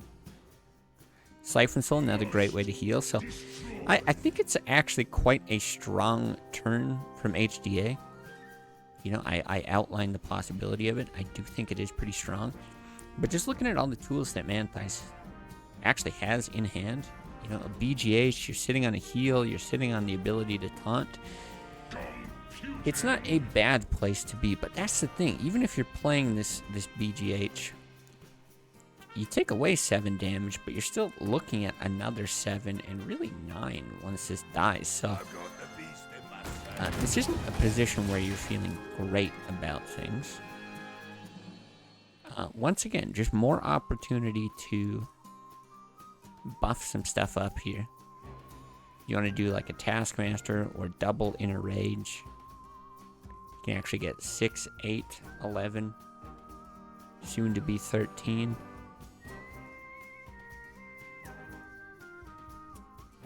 And at that point, it's kind of fine, because Charge is going to give 2 attack to the Worgen. You just need something that injures the Worgen so that it does get the Wind Fury effect.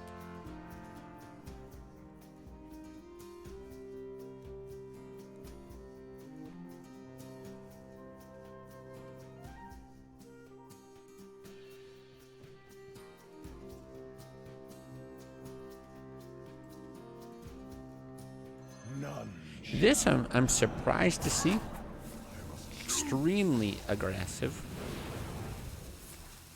But I can certainly see the logic behind it. Logic behind it is much damage. Go face.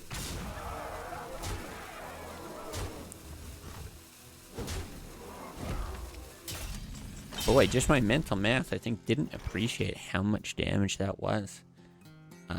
Because, yeah, it's like, sure, you can recover a bit from here. You've got the Siphon Soul, you've got Jiraxxus coming up. But this leaves you in a bad place. Okay, gonna try to be very efficient here. Now, no way to deal 3 damage through taunts, right? I will double check. There's no, like, Mortal Strike or something in the deck. There's not. You know, there's 2 Leprognomes, that is a thing. There's an Arcanite Reaper that can eventually punch its way through. But yeah, here, it gets interesting. You could brawl here, you could brawl later. Things if you brawl here, it's a 25% chance to just win the game. You could even go real wild. Does it make sense? You could Taskmaster. No, still ends up 25%. HDA trying to win in style. Still not bad, though. Still not bad. Do you do the Taskmaster now? I think so. But we're going to see, again, a bit of a recovery here with Jiraxxus.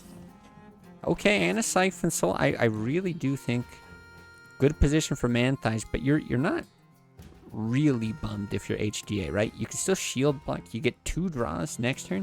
You could shield block or draw into Arcanite Reaper, and I think very high chance that happens. 8 health here, going down to 6. Thought of going face here, I'm not sure about. I think the idea would be that you have a target for Siphon Soul in the following turn. But I'm not sure that it matters, because your biggest lose condition here is Arcanite Reaper. And whether you hit that or not with the Siphon Soul, it doesn't really make a difference. So let's see if we get the Reaper. We do not, but we have 2 cards here in hand that are going to get you draws going forward. So yeah, it's going to start giving an opportunity to build up. Okay. Destroy all minions and locations. Interesting. So it's not going to silence this. Yes, you don't get the draw from the Acolyte, but you do get the draw there. The Worgen. Now, does it make any sense to hold on to the Worgen? Because I don't think normally you run 2 charges. Oh, there is 2 charges in the deck. Okay, so it does make sense to hold on to the Worgen.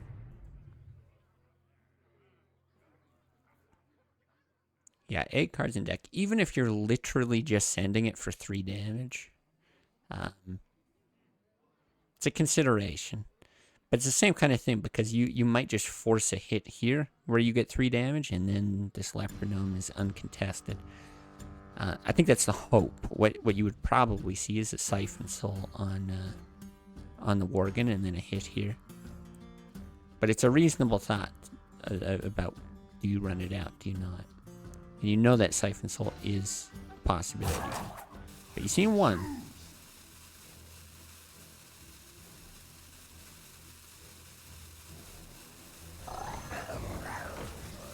Yeah, I think that's a very tough call, actually. Okay. So what does this look like? I think you do Mukla. No, I don't think you do. I think you just taunt up one of your hero powers. I think you're 1 man off, because I think you do want to Siphon Soul. I think you want to hit, and then I think you want to taunt this. And the 6/6 being taunted, it protects you from the Arcanite Reaper.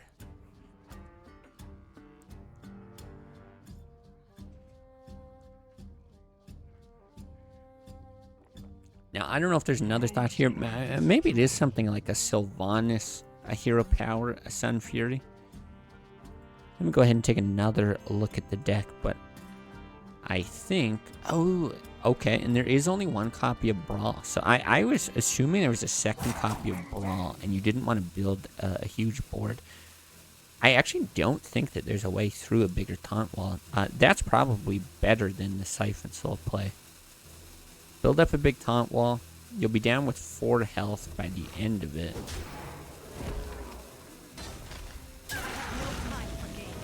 Interesting. Actually destroying the Sylvanas to steal here. I mean, I'm not sure that I love that anymore. You end up with a worse taunt wall. Because you can still do this now.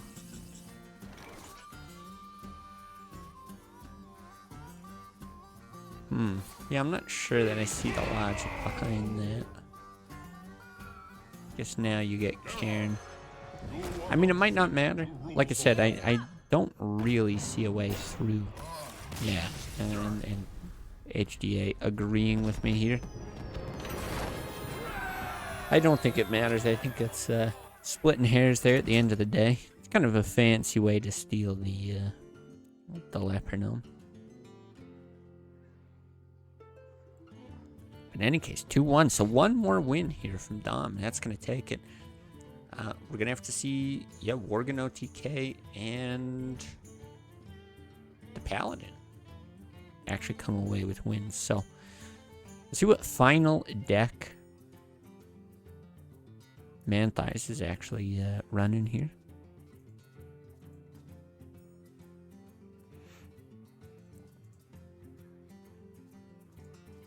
Yeah, we can deduce all the bans, everything that happened earlier, just by what we see. Okay, and it is the Shaman, which I think is unsurprising. So, this Shaman, again, to give you a bit of an idea, it's got a lot of stuff on the in the early game, like it's got an Earth Shock, 2 Lightning Bolts, an Ooze, double Doomsayer. But then it's running a lot of those control the elements, stuff that you've seen with like a Crusher Paladin. Shaman.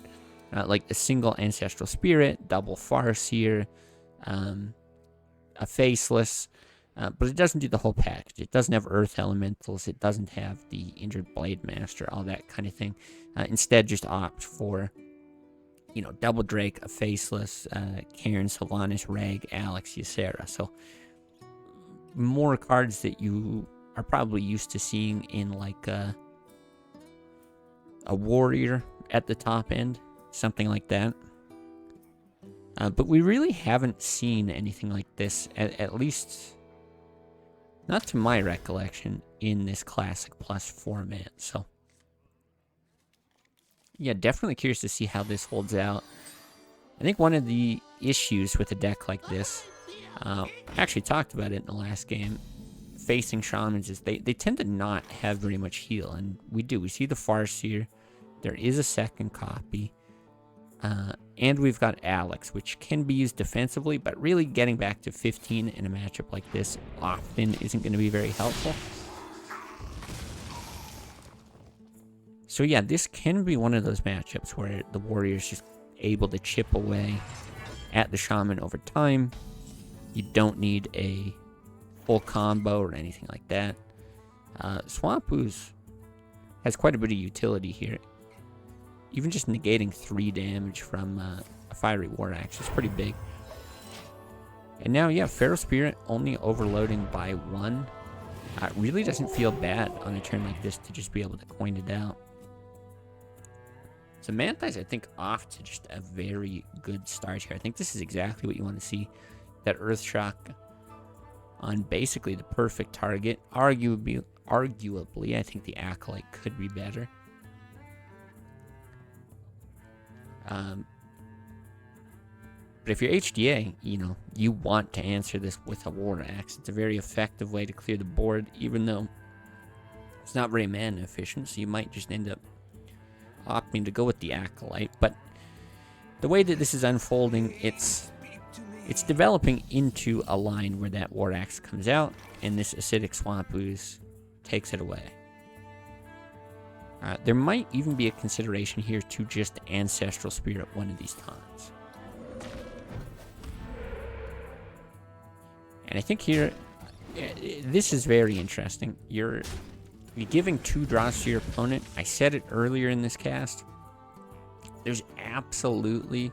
You're looking at an Acolyte as almost a guaranteed 2 draws here. But there are ways to get more draws than that from the deck that HDA is running. A lot of ways to deal 1 damage and to do it while buffing the Acolyte. So I think it's very, very smart to go ahead and do what we just saw there. Now this is kind of interesting. You hope that this ends up essentially healing you as well, right? By just preventing the ability for your opponent to deal more damage to your face. But with what we're seeing here, that might not be the case. We might see that Taskmaster just finish it off. The Fiery War Axe get a swing, and then that Swamp Ooze is instead sitting, waiting for a second War Axe, for better or for worse. I think if you're HDA, yeah, you do actually take out the Farce here. Those minions on board still valuable enough to keep around. Doomsayer very interesting here, actually. You know, looking into the hand of HDA, it would not be easy to deal with, but you have to be concerned about execute. Now, is it the worst thing in the world to run out a Doomsayer and have it get executed and have HDA spend his turn doing that? Not really. Yeah, and that's what's kind of going through his head. But the Azure Drake, I think, would have been fine as well. You also could see something like the Fiery War Axe come down to finish it off. HGA gonna draw. See if there's any way to make that happen. Probably considering the slam play here. You know, you get a draw from the Doomsayer. It's gonna be injured for an execute. If you draw into a War Axe, you can equip it and swing. And as your very last backup, you can actually use one of those charges to finish it off, which I think he would opt to do. It's only really important that you have 1 Worgen. And, you know, I was commenting before that usually you just have 1 Worgen in the deck and you're very dependent on that. But I guess by dropping that second Brawl, this has given HGA the flexibility to include both Worgens, be a little bit more consistent.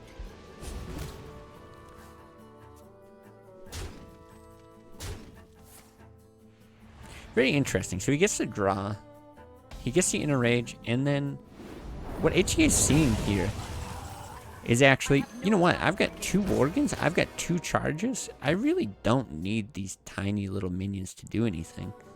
I can get quite a bit of damage out of my Worgens here, so I think we'll see like a Worgen Inner Rage charge. Whether it's here right now or it's just very soon, we'll see one of those come down with the plan to do something very similar very soon.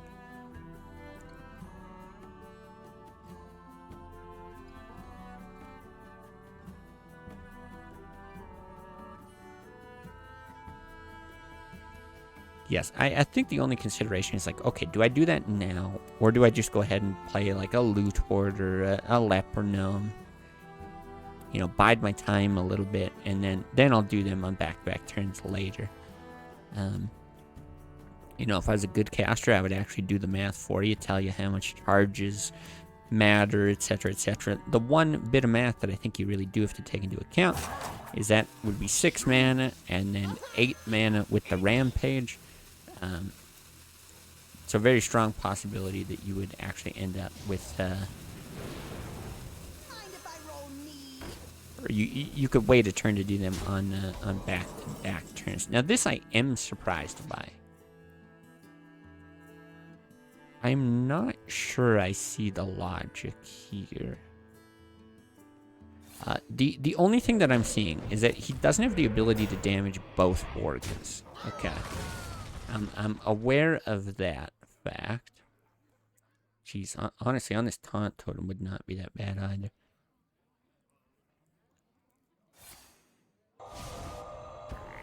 Yeah, I'm very aware of the fact that he doesn't have the ability to deal damage to both organs, but he has a lot of that in his deck, and so yeah, I am a little surprised. Okay, would you see it on the totem? See, like here, we immediately draw into another way to do it. So I'm not sure if that was the thinking exactly.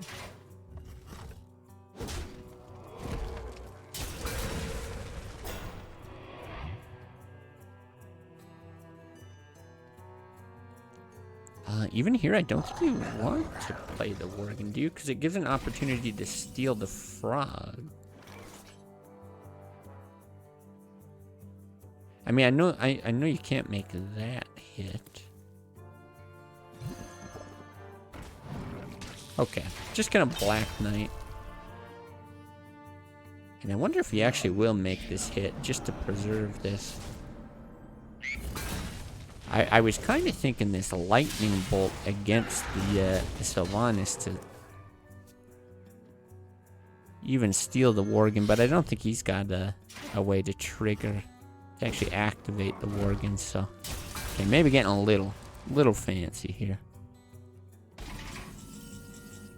Overcomplicating things. So how much damage are we looking at? 3, 5, to be 8, 10... 12, 24. Now, does he have the mana for that? He does. I think you gotta press that button, hope for the 1 and 4. Not to mention he's also got another 3 damage from the War Axe. So yeah, I guess it just doesn't really matter. Kind of the way that unfolded now that I look back on it. Trying to think how HDA was thinking about it all, but anyway, it worked out entirely fine here.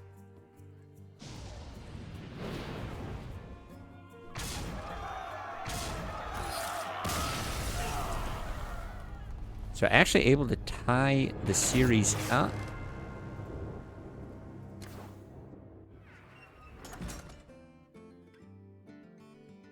Yeah, I'm really trying to think through that, because just the fact that you could lightning bolt your own Sylvanas to try to steal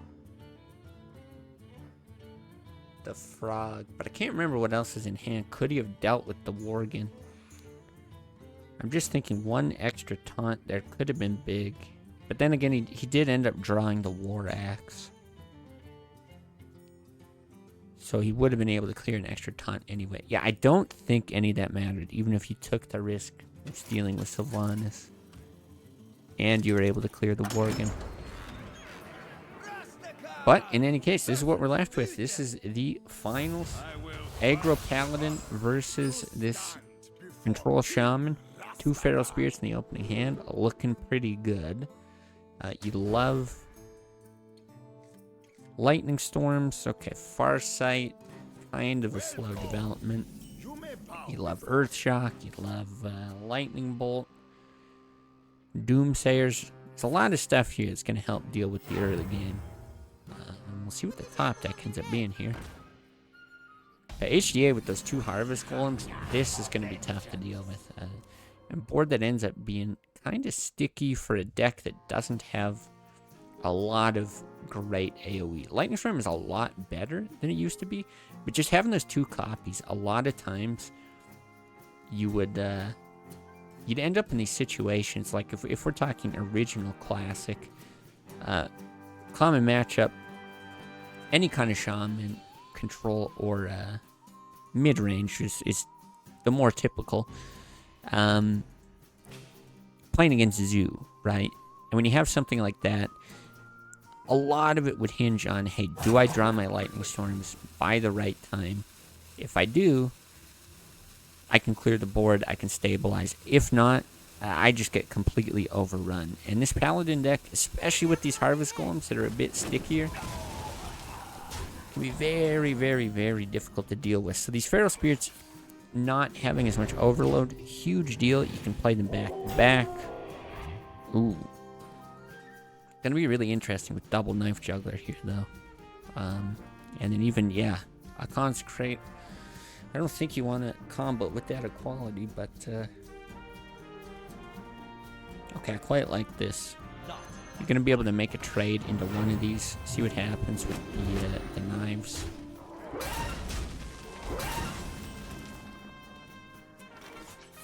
But yeah, this helps you get to those Lightning Storms. This helps you get to those bigger minions. But I think we still might see a game here. This is really what I was getting at. We might see a game where this hinges on. Do we see Lightning Storm around?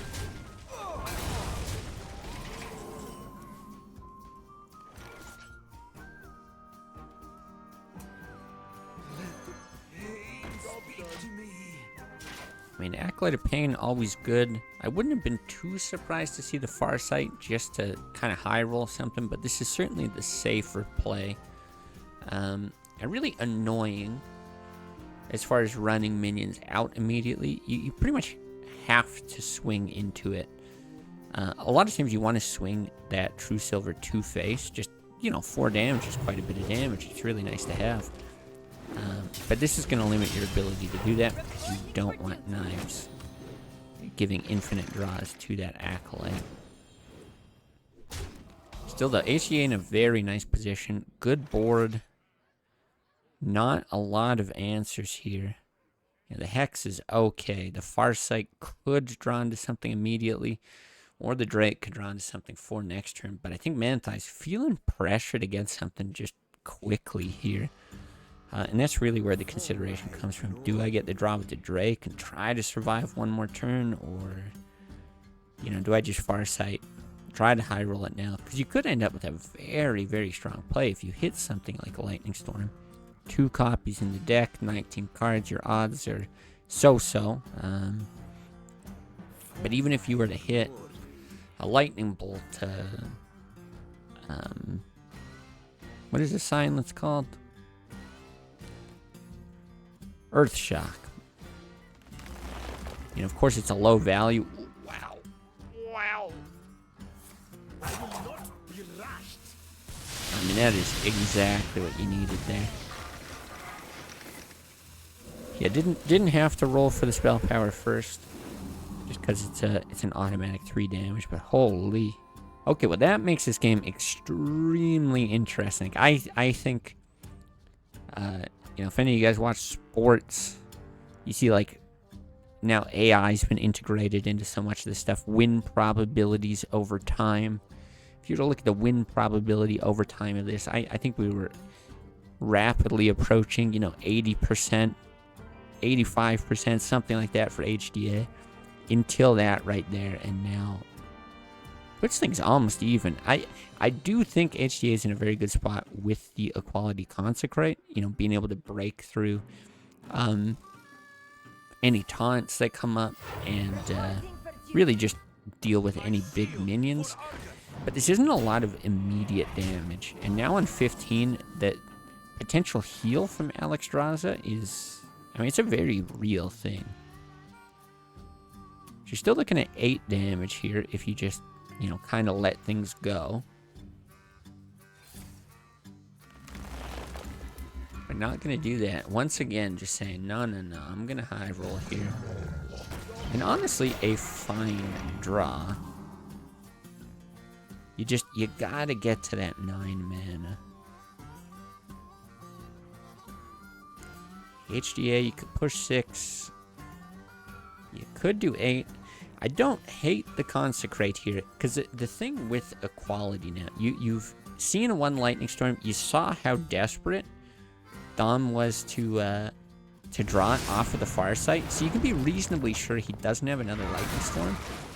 You throw down, yeah, the Harvest Golem, exactly. Harvest Golem and the Argent Squire, so even if a big minion comes down, you can just Equality without the Consecrate. You don't need the combo. You've got all the minions that you need there. Is there any way to survive here? You can't taunt up the Doomsayer or anything like that. Yeah, not enough heals, even if you rolled the taunt totem. Just not enough to get something down for the Doomsayer. So yeah, still HDA, able to close it out. Comes out, wins this 3-2. And yeah, that's going to be it. Going to take it here. We'll see. This has been a short, short little round robin tournament. We'll see if we can't get HDA for a quick interview as well. Why not, right? There we go.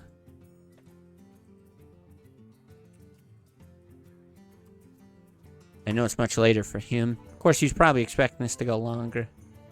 It is later for him, just being in EU time. But here's the call.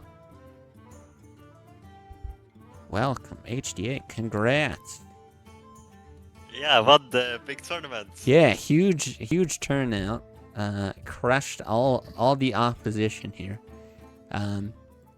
Yeah, so obviously wasn't quite the turnout that we hoped for, but like I said before, I think there was a reasonable chance the finals were going to come down to you and Dom anyway. Both pretty strong players, so I still put a lot into that matchup. And yeah, really what I wanted to ask about and what I was commenting on for a lot of the tournament, your deck list variety, quite a bit different than what we've seen from some of these other tournaments. A lot more aggro, a lot less control, and it panned out. Yeah, what was the thinking there? Well, pretty much, like, I've been playing a lot of games, like, in friendlies, and I've had a lot of success with the Worgen Warrior, so I kind of wanted to, like, give that a go in, like, a tournament as well. And kind of like the idea was, like, I kind of want to show people that you don't need control decks this meta. Was also kind of the idea, just, like, for fun. Because, like, technically, I'm not bringing a single control deck, right? But in theory, all my decks does pretty good control. I mean, you got this Paladin with like double Divine Favor, which like you need to control, right? You got the Equality Consec, you got Aldor's Blessing of Kings. This Paladin deck like destroys all control decks, to be honest. And also like the Warrior, when you add like double Arcanine Reaper, the Leper Gnomes and stuff, you can kind of just like usually like control warrior is like a tough matchup, but you just like have so much damage, you just like get through the armor anyway. And yeah, I just think like the Worgen warrior just kind of beats the meta, and so does the paladin list. So I think it's kind of it's just good decks. I don't know. Right. Yeah, and I think you see the same thing a lot from that aggro rogue like Sap. It's just such a strong tempo play so often. It's just been able to kill a lot of control decks before they actually get to execute their game plan. So yeah, I saw a lot of that today, and I can definitely see the potential there and how it would change how people build their decks, kind of reacting to it. But specifically that Worgen deck. So okay, we've got a combo deck. A lot of times I see just a single Worgen get run in there. I'm curious, you had 1 Brawl and 2 Worgens. What's the decision making there? I mean, you saw the game versus Warlock, right? I just like didn't draw my Worgen all game, and I tried to like because I run like double Arcanine Reaper, double Leper Gnome, you can see I kinda had a chance to win like even without Worgen. But yeah, I guess you asked me why I run like 2 Worgens. It's just for like consistency, I think. Like if you run around 1, you gotta run like a like slower list, I think, because like the chance of you drawing like one Worgen when you need it is very low if you run like a fast version of the deck, right? Like let's say you run like a slow version with like Armor Smiths, like Pyromancer, all that good stuff. You can have like more time story Worgens, but with like a faster version, you play like faster, and the chance of you like drawing like a Worgen and charge when you need them is like lower. So I think like a faster version is better on too. Yeah, I think it makes sense. I mean, I was commenting it as though you were only running one because I'm so used to seeing it. And that's exactly what I was saying, is there's such low consistency in it. And then when I saw you draw 2 in a hand, it does. It lets you win some of those games, even without And the also full like, combo. yeah, and also like you can just tempo Worgen like 3 mana 3/3. Mhm. It's like not that bad sometimes, to be honest. And even like the charge, you see like all these games, I was like using charge for like some chip damage before like my Worgen OTK. Yeah. Like it's like even the charge is not that bad of a card even without Worgen. It's like set up like a 2-turn lethal or 3-turn lethal or something. Yeah, because a lot of times you just have like mana to spend your cards anyway. Like you just have like a lot of floating mana. Like using like a charge spell to like hit face a turn before is not that bad. Hmm. No, I definitely saw it work there, and I quite like it. Yeah. I think like in the Warlock game, like that I lost, which is like on paper a really good matchup warrior. I think the problem was I just didn't draw my Arcanite. Yes. Like the Arcanite Yes, is it so was. much damage, and I think if I draw Arcanite, I can win that game without Worgen. But yeah, I just didn't draw the Arcanite. Yeah. Yeah, Or and Worgen. I think that's one of the matchups where, yeah, maybe a second Brawl could come in. Like, that's another card that will sometimes, if you let the game go a bit longer, Yeah. it could kind of swing things back. And that's the trade-off of having, double charge, double Worgen, and, it paid off in its own way. So, yeah, I thought it was very interesting. For sure, it was looking for that Arcanite Reaper there. But near the thing end. about this deck is, because I tried this versus like Aggro Rogue, and unironically you kind of like beat Aggro Rogue. You're like more aggressive than them.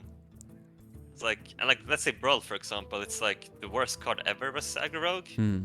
because they just don't build that big of a board. They just have like a lot of damage from hand, and like my deck's like kind of similar. It's like this deck is like kind of targeted towards Aggro Rogue in a way, where like I run this and I don't ban Aggro Rogue.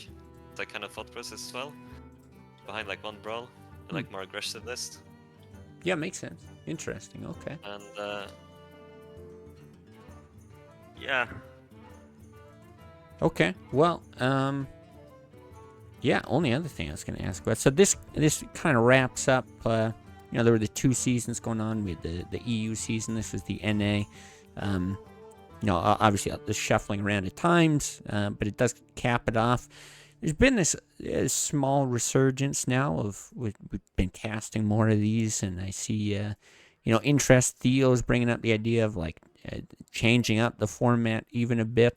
Any thoughts about like going forward, things you'd like to see, whether it's seasonal or tournaments or format changes or how the tournaments are structured, right? We've seen some best of 7s, and now we're getting into double bans. Lots of opportunity for that. What are your thoughts on it going forward? personally, I'm not a fan of like adding cards, because I know Tia wants to like run a tournament with like non-classic cards, and as someone who's played a lot of classic, that just it's not really my thing, to be honest. I understand the like thought process. Like Priest is very weak still, even after all the buffs, which is kind of funny. Hunter is very weak, and you want to like add some cards to, like buff these classes and some thought process, but as a classic player, it just feels really strange to me. And also, I think it's like kind of fine to have an unbalanced meta. Like let's say during classic, right? Miracle Rug was like broken, okay? But then the meta, it's kind of built around Miracle Rogue. Mm-hmm. So like in High Legend, you would see people who play Freeze Mage, like double Vaporize, and they would just like outlast the Rogue, right?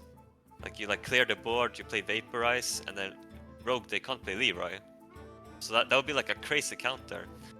And then you'll see people in ladder, they'll start bringing out like Druids to counter like the Freeze Mage, and then once like a lot of Druid pops up on ladder, then a lot of Rogue comes back, and then when a lot of Rogue comes back, a lot of Freeze Mage comes back. It's like, I think in current classic that we play right now, I think the meta's good. Like yes, Control Paladin's OP, and Shaman's OP, but in my opinion, you could just like ban one class and try and like counter the other one. Right. And the classes can be countered. I think, like even this Worgen Warrior, like I can do 30 damage OTK, you know. I think this Worgen Warrior would do okay into control Pally, and you use your weapons like clear the board, and then like you just play for like 30 damage OTK instead. Play like a slower style. Also, with Shaman, they have like no healings. Like this deck would do fine, and I think about wait, what's the other question? Except card additions. Just like other kinds of format changes. Like I know Watkins talked about potentially having closed deck lists was another idea, right? We did the best of 7 a different time. Anything like that. I think open deck list is more fun.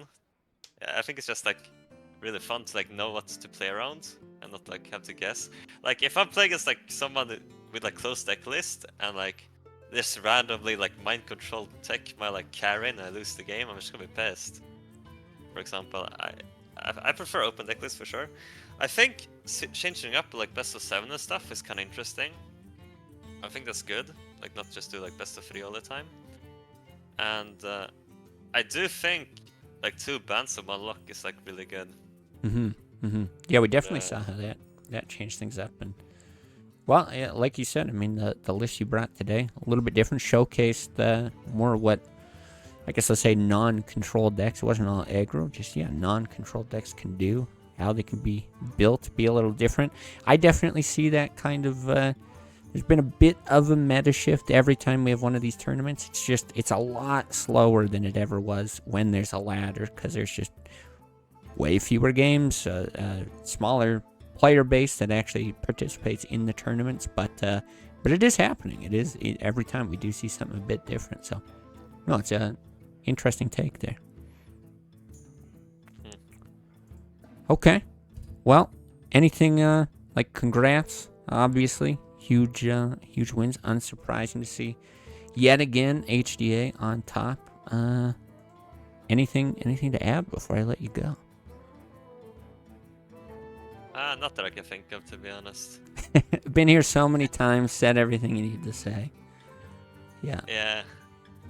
Got it. Okay. Well, I'll let you go. Oh, I guess like I think like when I played against Mantis, I do think like him banning like Rogue first was like extremely smart by him. It's like usually everyone they just like autopilot ban like Paladin and Shaman because they're broken. But like my aggro Rogue absolutely destroys his lineup. And like both my Shaman and Paladin are good versus lineup, but none of them like destroy his lineup, right? So him like banning Rogue, and then like when I lock Pally, he can ban Shaman. I think Shaman Pally ban is like equally valuable for him. But if he just like bans Pally and I lock Rogue, it's like way worse for him. So I get like Shaman and Rogue. Interesting. Yeah, I mean, like it him banning Shaman, him banning Rogue first was like crazy smart by him. I Right. didn't see that one coming. Right. Yeah, I mean, it was a very close series. Like, down to the last game. So. Okay, cool. Well, thanks again. Congrats. I'll let you go, and I'm sure we'll be seeing you again in not too long. Much. Okay, well, that wraps things up. I know it was a short, little, hectic, last-minute round robin type thing. I think we got about 2-ish hours of some good content. So, still, as always, appreciate everybody who came by, watched, everyone who played in it.